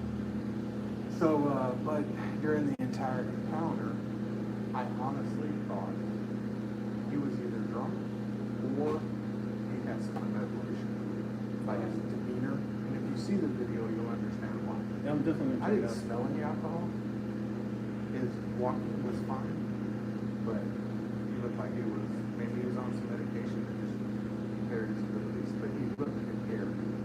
I can't say alcohol, but definitely there was some impairment there. And you reported that to the previous administration? I did. It was about 2 days later. I came in. I'm like, here's the video. My concern here is his safety. You know, he wasn't a tyrant. He didn't try to cuff me or ID me or nothing like that. But here, look at this video. Help this dude out. Okay. All right. But you know, I sent some emails and asked about, you know, can you give a statement regarding this incident? Okay. Because it's out on. The story was produced. And then people are asking all the time, what happened there? What was wrong with that guy? People are concerned about the guy. Okay. From what I understand, he was, I'm not sure if he's working for you guys still or not, but he was, as of a few weeks ago, somebody who watches me, he was working off-duty security as a police officer. I asked them, I'm like, is it Constable 4 or who is it? They didn't know. Okay. And I said, well, so anyway, he was working off duty security and he's still pretty upset about the video. So I was like, okay, let me go find out what happened to that video. Did he get let go? Is he with somebody else? That kind of thing. I could find out if he's with somebody else. I just happened to be live streaming this morning and my guys were, and I was following one of your truck enforcement trucks. Okay. He just happened to pass me. So I figured, let me get behind him. He did good. Come on, He used his blinkers and all that good stuff, and people were excited about it. Yeah, we tried to make sure our guys followed it. I ended up here. You know what? Since I'm here, let me go in and ask. Alright. So that's why I'm here. And if it's possible, I worked at Bear County for 7 years. Okay. As a deputy there, and I'm pretty sure I know Brown. I'm pretty sure she'll recognize me. Okay. All the pictures I see, and of course that was a long time ago, so even now I don't. Yeah, She was a COVID's sergeant. terrible. She was a sergeant there, right? In I believe Admin? so, yes. If it's possible, can she just come to the window? I won't film her, but I just want to. I want to say, do you remember me? All right, let that me, possible? well, I know she, actually we had a meeting scheduled at 9 o'clock. Let me go check. See Okay, and if she- not, I'll come back another time. Okay. You can give her my card. It's got my phone number on it. Yeah, But I'm pretty sure she was a training administration sergeant when I was there. okay. I'm pretty sure. But anyway, I just thought that was crazy. So, yeah, we're obviously new administration, and this is kind of news to me. I never knew talk about this publicly. Yeah. So I'm gonna look And into if it it as far as wasn't what I can see. addressed, because that was right during the transition, I think.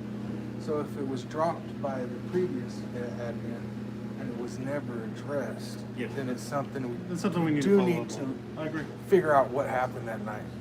And if it was a matter of he just maybe, I don't know. I don't need to know if he's taking medication. You can't tell me that anyway. But I think unofficially, y'all could at least say, we've looked into the matter. We've identified what the issue was. We've corrected the issue. Yeah. And the public doesn't have to worry about it happening again. And Yeah. that's sufficient. Oh yeah, no, that's definitely. It's Without well without well- releasing any kind of personal info, if it was a medical issue. So one of the things that we do is make sure that when we do these kind of investigations, Yeah. start stuff. Yeah, Key. yeah. That we We start got at 9 o'clock. Yes, sir. That'll be right there. So here's the public information officer. Yeah. For Bear County. Yep. Contact her. Put in open record. For the statement. Yep. That's And for then we'll go. Okay, Yes, and we'll I'll, start. let me right here. Is it Ford? Ford. F-O-R-D. Yeah. I'm going to mention that I spoke to Captain Ford. Chief. Chief Ford. Yeah, I'm the chief deputy here. Okay. That's what got me over from precinct 2. I'll just mention to her, I spoke with Chief Ford seeking a statement regarding Paul Trevino incident. Okay. And then, And if you can you get us the dates? yeah. And Yeah, I'll give you I'm everything. gonna definitely I'll look provide at a it. link to the PIO of the video so y'all can Okay. look at it. Perfect. And then that way, and then just, you got my card, my phone number, my email? The clerk does. Yeah, So I'll get- here. It's for Yeah, you. that'd be perfect. Yeah, and you can call me or email me anytime. All right.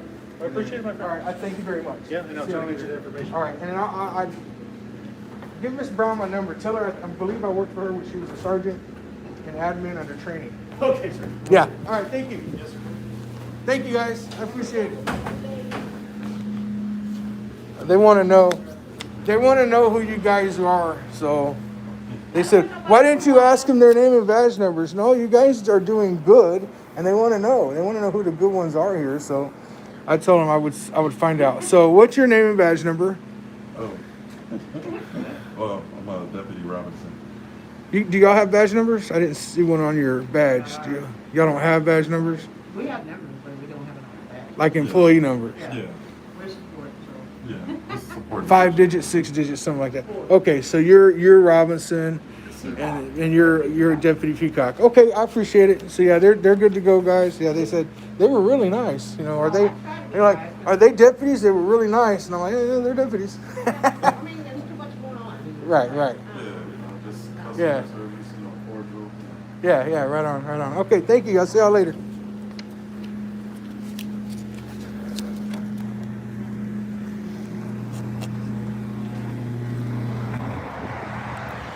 So it looks like everything is good here. I did show up unannounced, so I don't expect them to jump up and jump up and serve every need that I have. I did come unannounced, and they were busy with meetings and stuff, so. All right, let's see what we got here. All right, what did I miss? You guys are in there talking. What did I miss? What did I miss?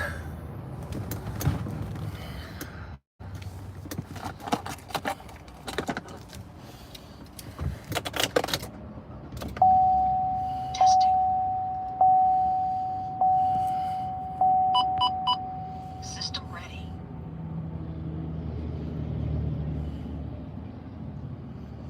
Leon Valley, yes. Joe is still behind the scenes pulling strings, trying to retaliate against folks.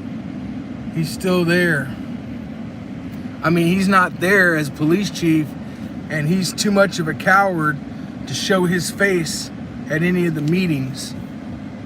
Joe Savaggio and Blackmore and all the other tyrant officers, Wells and Anderson and Fat Boy, I forget the Fat Boy's name. What's the Fat Boy's name? The little kid. The little fat boy, the white boy. Country boy can't survive. I can skin a buck, I can eat a whole turkey, and a country boy can't survive. That guy. What's his name, man? Somebody tell me his name.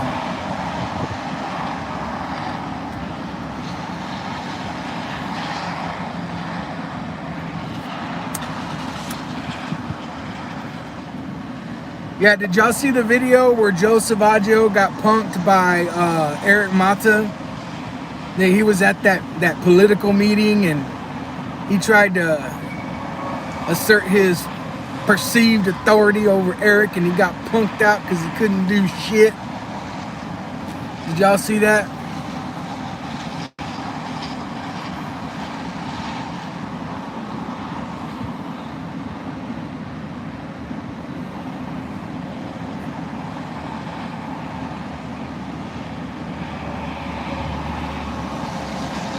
Yeah, the little fat redhead. No, not Azar. I'm talking about the white dude, Mandry. Mandry. He's a little fat white country cop. That's why I was singing that Hank Williams Jr. Country boy can't survive.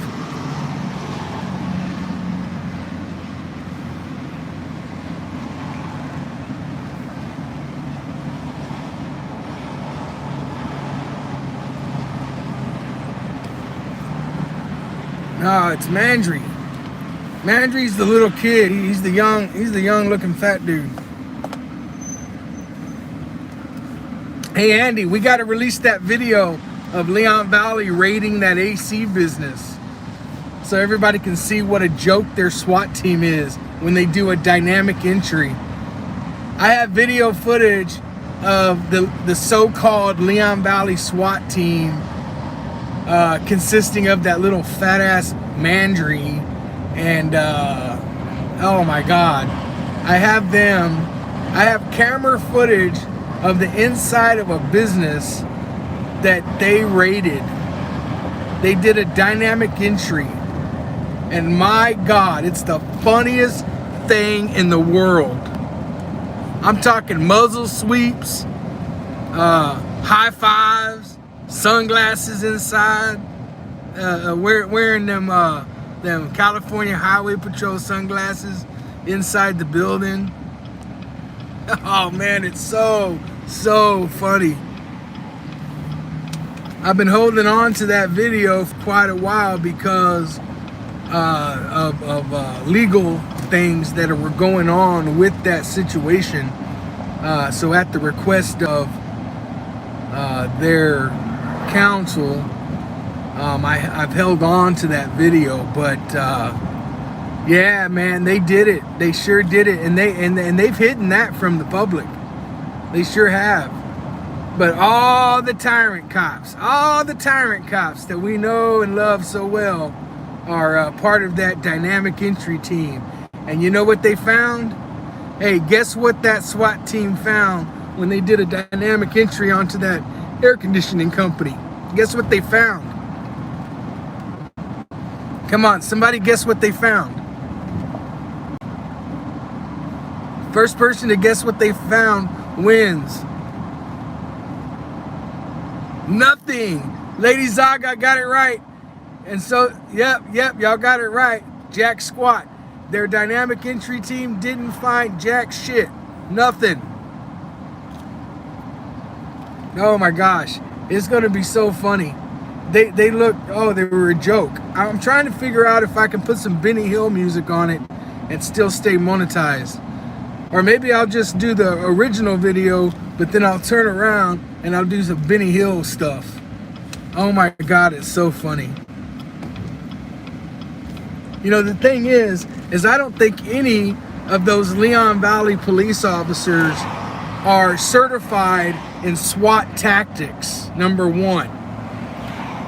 You know, any cop can go buy the SWAT gear, okay, and be a weekend warrior. But I don't believe that any of those cops are SWAT certified. And then if one or two of them are, I very seriously doubt they have gone through any type of SWAT school or training.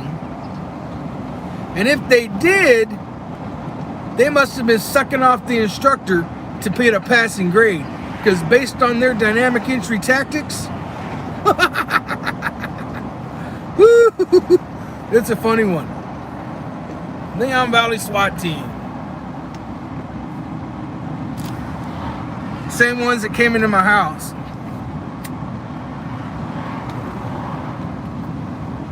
Minus the unknown state police guy, who I believe is a Leon Valley cop. We still haven't identified him yet. Or maybe we have, not sure. He was the one talking shit to my neighbor.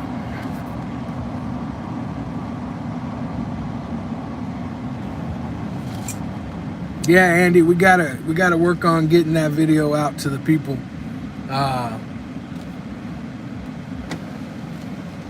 Why don't you go to be a police officer, sheepdog? Heidi Robinson wants to know why I don't go be a police officer. Man.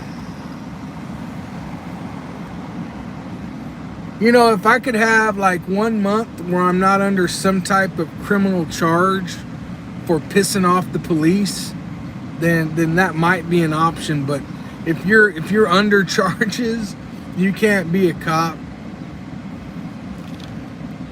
And then not only that, I would have to, I mean, I meet all the qualifications as far as, you know, the qualifications go. But I would have to, I'd have to go through a process. Ooh, that was almost an accident right there. I would have to go through a process, probably challenge, you know, currently my peace officer license is inactive. It's suspended. I think they call it suspended because I lack the required yearly training that you have to receive to keep it active. So I just kind of let it go inactive. So the state will take action and suspend it until you come into compliance. And that was many years ago. And you know, so I think there's a process I would have to go through. And then once I go through that process, then I would have to find a department that would hold my commission, and so you know that might be a little difficult,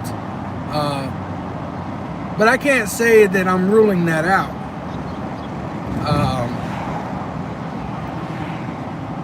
I did enjoy the job when I was there. I enjoyed the opportunity to be of service to people. The most enjoyment that I ever got out of that job was being able to help somebody on the side of the road. That was my thing. Helping somebody on the side of the road. Somebody was broke down, somebody had a flat tire, whatever it is, I would do everything I could in my power to help them out. And I got a lot of enjoyment out of that.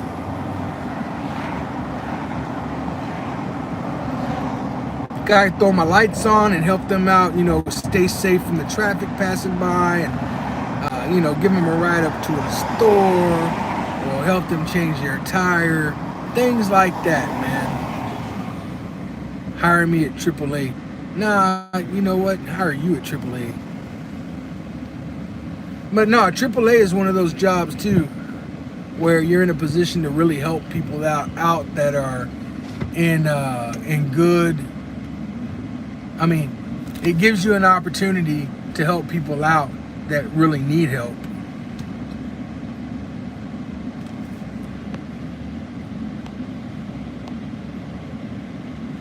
Yeah, you know, Fazell says I can still help people, but just not on the tax dollar. Yeah, man. You know, currently what I do, I like what I do. The question was asked and I answered it, but I like what I do. I'm in a position to help people that really need help doing what I do here. Just last night, Kirby Police Department, there was a truck who, I don't know what was going on, but the license plate on the back of the truck did not match the license plate on the front of the truck. It was driven by one female, and the plate on the back of the truck, when the officer ran it, when they were going down the road, it came back as a stolen vehicle. But the plate on the back did not belong to that vehicle. It belonged to a different make and model. And they determined that to be the case. And they determined that the truck had not been stolen. But after, you know, getting the driver out at gunpoint, and I just happened to be right there when it happened. I was out watching Kirby, and I was watching them for about 2 hours. They didn't know that I was watching them, and I had just decided to go get something to drink, and I pull into the convenience store, and before I could park, boom, I see the lights come on. And so I was able to start filming that right off the get-go. And they did good. They did everything appropriately like they were supposed to. I didn't see anything to be concerned about. You know, I walked up afterwards and spoke to the girl to figure out what the story was. And, you know, I got some tools out of my truck so she could take the front plate and put it on the back, and give that back plate, the stolen plate. You know, that wasn't her plate, and it was reported stolen. So, you know, the police had to take possession of that.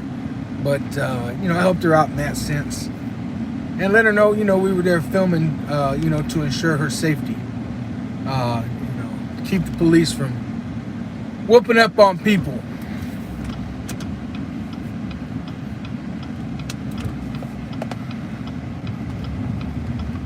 Hey, I got pulled over the other day by San Antonio police.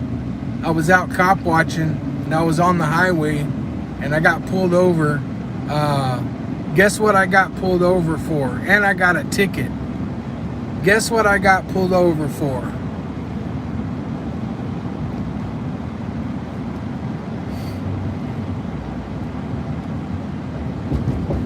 What do you guys think that I got pulled over for? I know there's a lag in the responses. I'll just wait till I see the responses. It's on video. Everything's videoed. It was at nighttime. I got pulled over for not using my turn signal. They said that I did not use my turn signal when I changed lanes on the highway at 2 o'clock in the morning. 2 o'clock in the morning, no traffic. Now, you guys know that all I have to do is start driving for about 10 minutes, and I will find a police officer, a San Antonio police officer, that is driving in excess of twice the speed limit, not using turn signals, running red lights, running stop signs. it's so easy to find them. And I get it. Everybody does that kind of stuff, and so do they. But yeah, I got pulled over for not using my turn signal when I changed lanes on the highway at 2 o'clock in the morning. I'm suspecting that the officer probably thought that he had a DWI because he said also that I was weaving I was weaving in my lane, whatever that means. I don't know what weaving in your lane means. I mean, did I swerve out of the lane, or was I in the lane the whole time? Last time I checked, that's what they want you to do. They want you to stay in your lane, right? But anyway, he said I was weaving in my lane, and that I did not use my turn signal when I changed lanes. So I'll be doing a video about the process on how to deal with a ticket like that. In my case, I discovered that my tail light, I'm not sure which blinker that he was talking about that I didn't use yet, but it had to be the right blinker, I think, because after inspecting my vehicle, now y'all need to listen up to this very closely, because this will pretty much apply, I think, pretty much across the United States in most courts. So, you know, after the traffic stop, I took a look. I pulled off to a safe location, and I inspected my vehicle, you know, all the lights and things like that, because I always use my turn signal, and I knew I used it there. I wasn't going to argue with the officer. That's not the time to be arguing your case. So I figured I would use that opportunity to make an educational video for those people who don't want to argue with the police. You know, you guys know I don't have any problem acting a damn fool.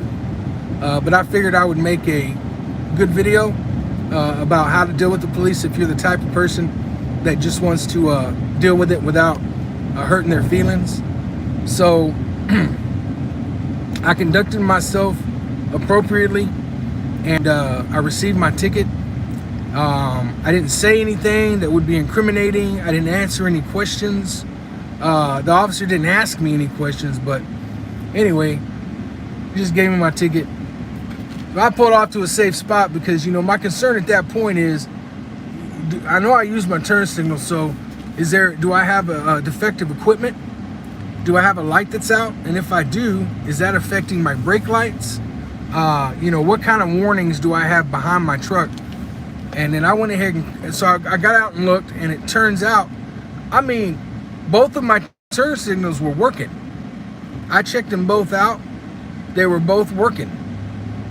So I was like, So then I go ahead and drive home. All my lights are working. I go ahead and drive home. And as I'm, when I get home, I back into my driveway.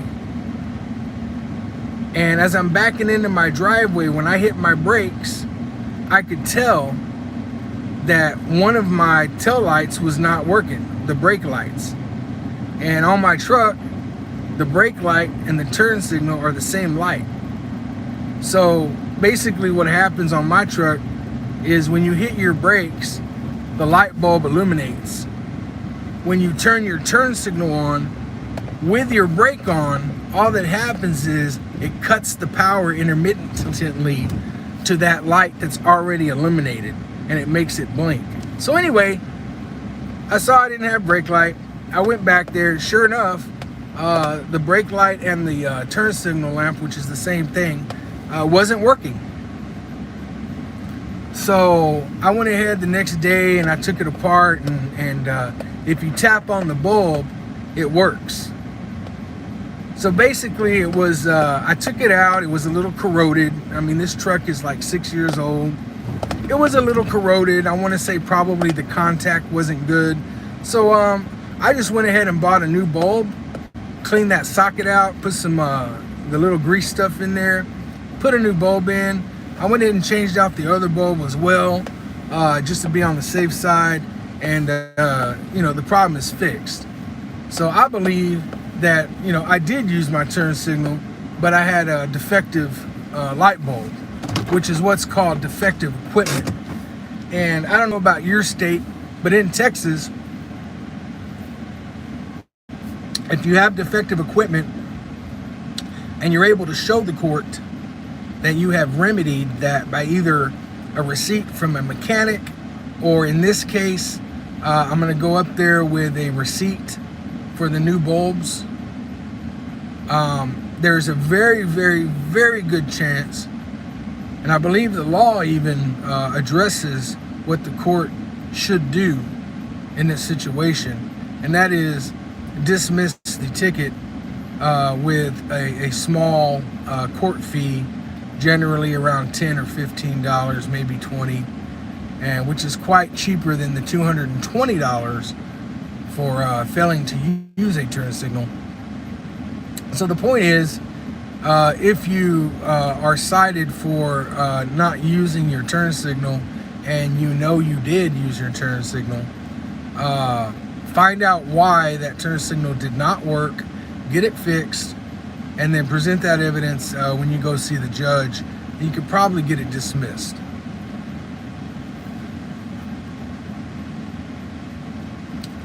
But don't argue with, if you lose your turn signal and the officer said you didn't, unless you're like me, trying to make a YouTube video and trying to have fun with the cop, with the revenue collector, the tax man.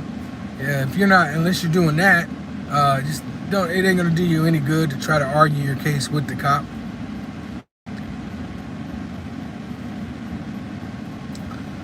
Think about it this way. If I had argued with him at that time, and he said something like, well, let's see if it works. Well, remember what I said. It was working at that time. So I would have looked really stupid. I would have looked like a liar. Because it was, in fact, working. But he didn't see it work. So he would have probably felt, and the evidence would have shown, that I was lying, because it did work. But turns out, I guess when Trump bumps around, it gains its connection, it loses its connection. So, but you would have had a hard time proving that in court. Anyway, I just thought I would let you. In my area, you just get a warning to repair and then show up at PD, and that's maybe $15 fee, not sure. Yeah, it's pretty much the same thing, John Doe. Same thing. Some agencies let you take care of it right there at the police station. Some require you to take care of it when you show up to court. Texas Sheepdog does not get warnings. Texas Sheepdog gets tickets.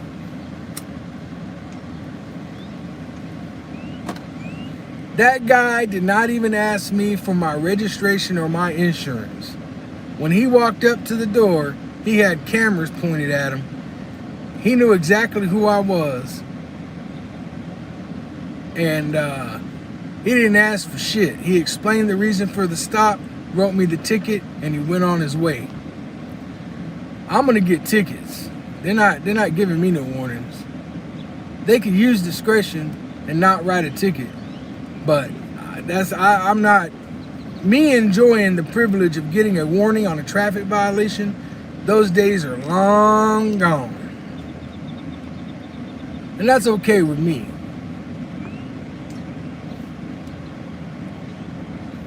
Okay, Charlie Dog 84, are you the guy that got arrested up near Dallas? Charlie Dog 84 says interrupting meeting and procession is what I got charged with. Is Charlie Dog 84, is that the guy that got arrested up in Dallas? Cussing out the police chief? I need to know.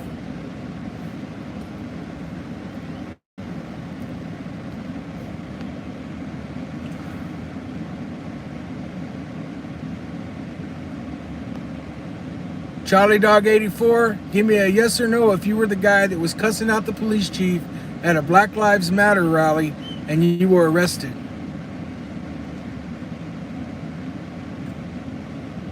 Charlie Dog, I need a yes or a no if that was you.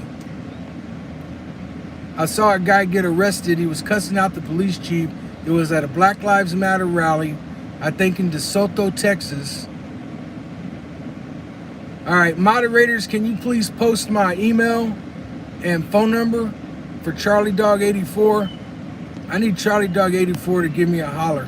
I've been trying to get a hold of that dude, and I got some help for you. So anyway, I need you to contact me. Post my email, please. Moderators, post my email and let Charlie Dog know what it is. Charlie Dog, send me an email, please, and I will talk to you today. Please do that. I got a moderator on there that'll post my email. It's kind of hard for me to type at this moment.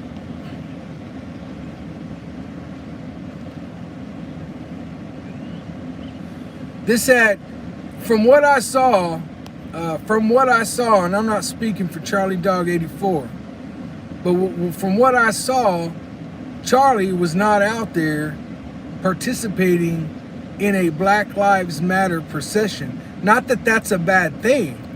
I'm just saying it did not appear to me that he was participating in the procession. And that doesn't matter as far as the charge goes or not. Whether he was or whether he wasn't has no bearing on the charge. Andy, post my email, TXSheepdog72@gmail.com.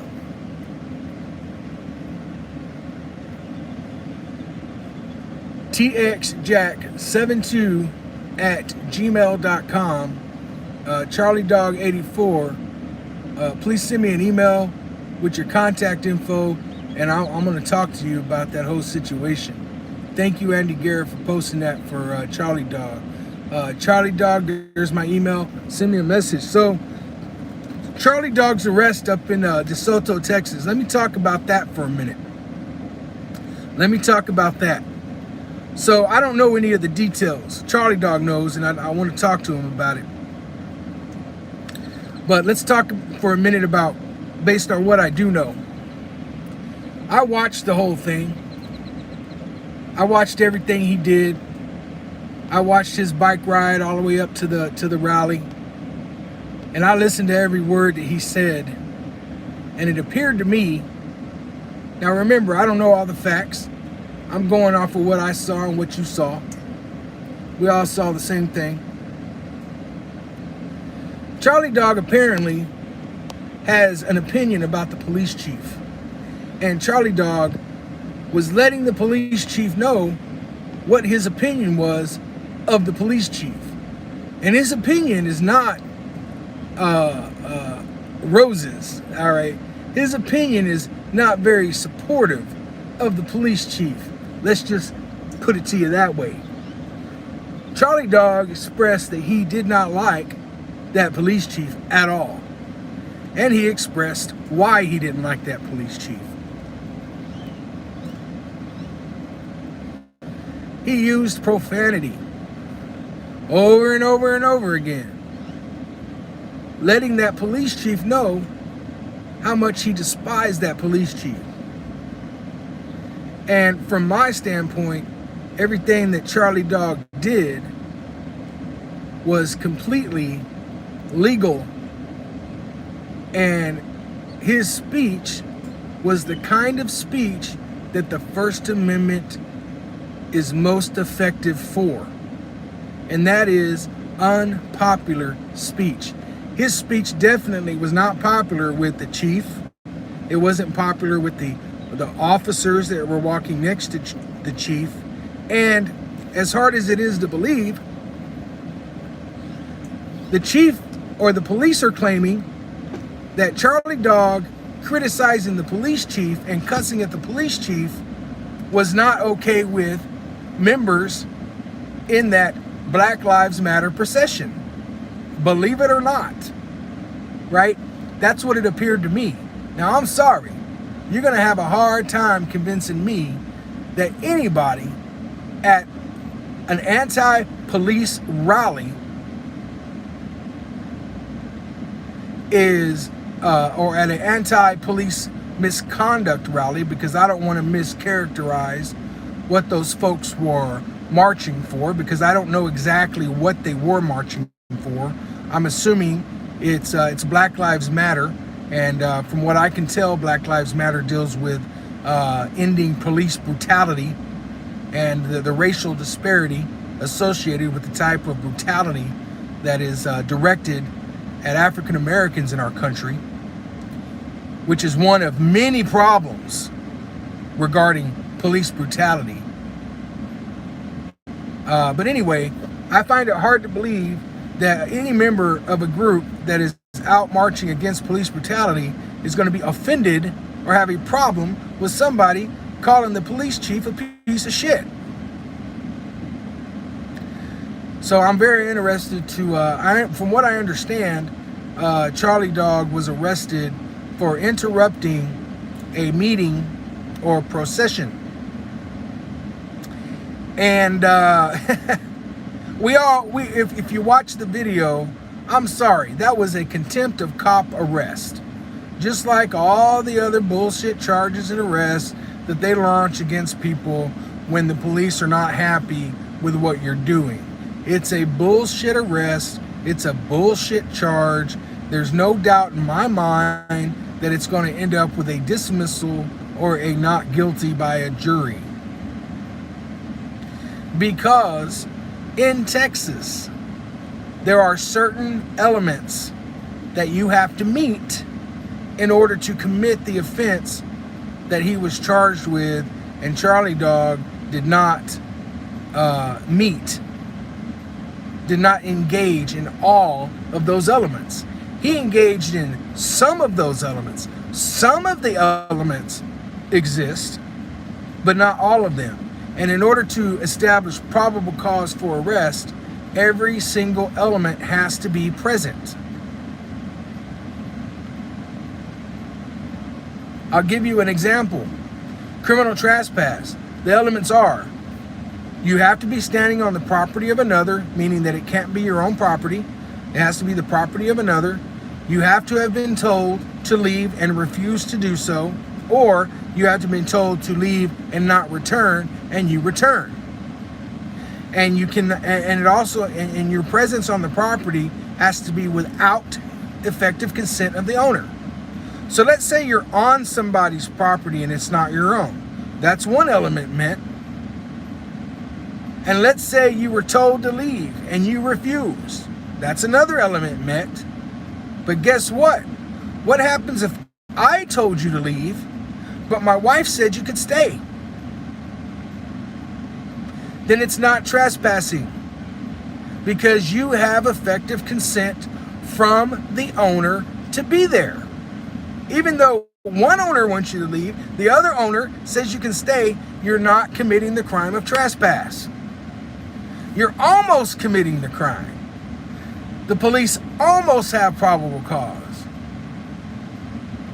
But almost having probable cause is not grounds for a charge. Like O.J. Simpson. If the glove doesn't fit, you must acquit. Okay, they were missing an element of the crime. There was evidence that they were trying to use, and the glove didn't fit. So they couldn't use the evidence. And we saw what happened there. Now, he got later basically convicted, if you will, in a civil court. But civil court isn't about whether he broke the law or not. Civil court is about whether he did right or did wrong. Now, if the chief wanted to sue Charlie Dog because the chief's labia still hurts from all the bad words that Charlie said, well, then he might prevail in civil court if he was able to prove that his labia was damaged by Charlie's words. But aside from that, we're talking about criminal law, and I don't believe Charlie Dog violated criminal law. I do believe that he hurt the chief's labia, though. I mean, I'm not a, if Charlie Dog, if the chief is saying that Charlie Dog, caused some injury to the chief's labias, I'm not a gynecologist, but I'll take a look. I'll help the chief out there. Because I'm a nice guy.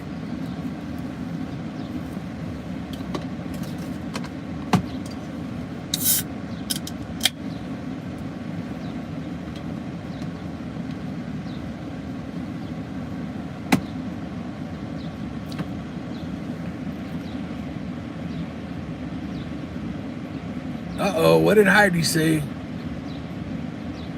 What did you say, Heidi?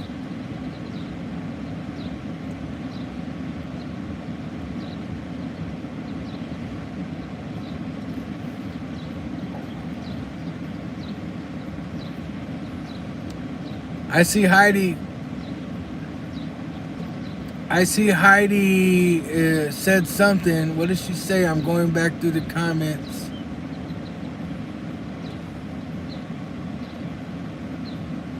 Is Heidi talking about God? How did that even come into it? Oh, Lord, Heidi, come on.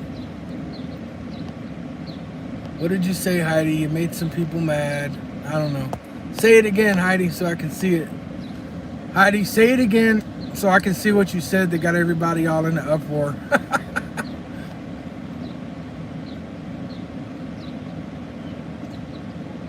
I'm not saying that what Charlie Dog did was okay or not okay, or if it was good or bad, or if it was in good taste or bad taste. Who am I to say that? That's between Charlie Dog and himself. But what I can tell you is Charlie Dog delivered speech upon that chief that was perfectly legal to do, and he should not be charged with a crime for doing so. And as far as, and check this out, guys, I want y'all to listen. I want y'all to listen to me real close right now. Charlie Dog is accused of interrupting a Black Lives Matter march by using words. Now, I want you to keep that in mind for a second. He's not charged with interrupting them by physical acts, because Charlie Dog kept marching with them the entire time, walking backwards as he's delivering free speech Armageddon onto the chief. Charlie Dog is accused of disrupting a Black Lives Matter march by using words. So let me ask you this. If it's possible for a single dude on a bicycle, and from what I could tell, and don't get offended, Charlie Dog, but you look like you weigh $125 soaking wet.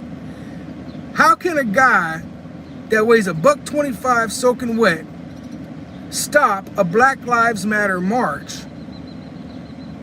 And if he can do that with words, then why do the police need tear gas and bombs and pepper spray and tasers and guns?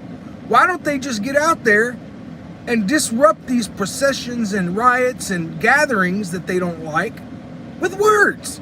All they got to do is get out there and cuss at the... I mean, hey, it seems to me all the police have to do is bring the police chief out, and all the police officers start cussing out the police chief, and then that'll interrupt the whole march or gathering or whatever it is they want to stop, right?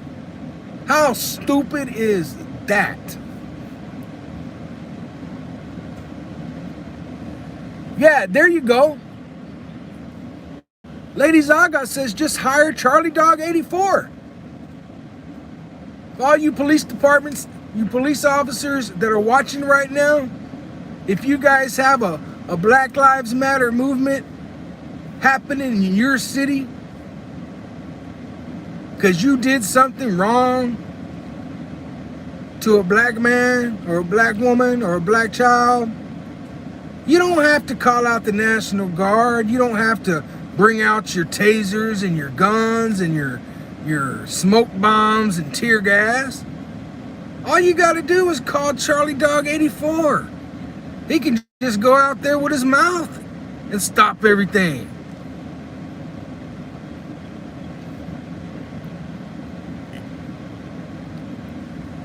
Damn, Charlie. I thought I was a bad mofo. You can interrupt the whole Black Lives Matter march with just your mouth. Dang. Yeah, so on a serious note, Charlie Dog 84 did not commit a crime. That was a simple matter of he delivered free speech Armageddon on the police chief. The police chief got tired of it, and they decided to get rid of him by unlawfully and illegally charging him with a crime without having any probable cause. And for that, I hope they have to pay for that.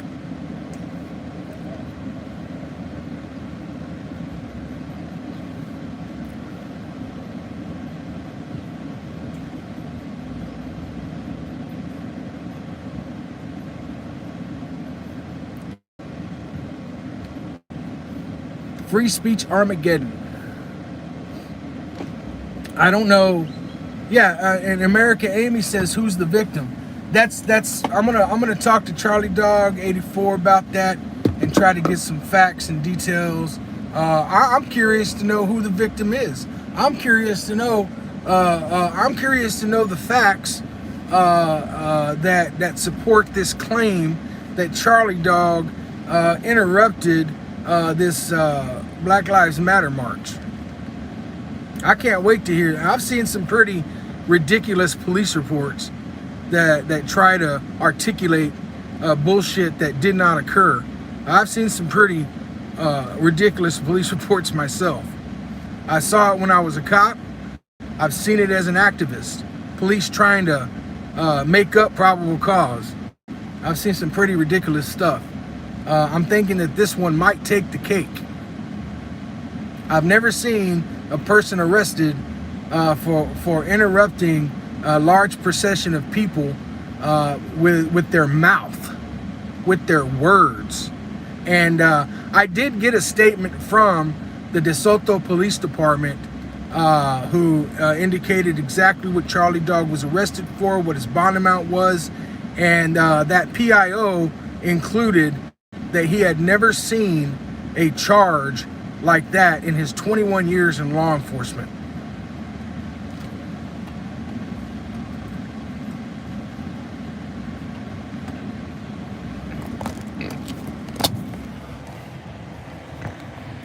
And for those people who are trying to, for those bootlickers that are trying to manipulate the merits about what Charlie Dog said, let me tell you something. I don't know what Charlie Dog's beef with the police chief is either, but it don't matter. Maybe Charlie Dog just doesn't like the way he combs his beard. And maybe Charlie Dog just wants to sit out there and say, "Chief, I don't like the way you comb your beard. You comb your beard in a way that makes you look like a fucking idiot." And Charlie Dog has a right to say that. And Charlie Dog should not be arrested for saying that. Whether you think it's right or wrong, or smart or stupid for Charlie to do, doesn't matter. It does not make it criminal if you don't like it. So thank you guys for watching, and I'm out of here. I appreciate you guys watching, and y'all stay safe out there.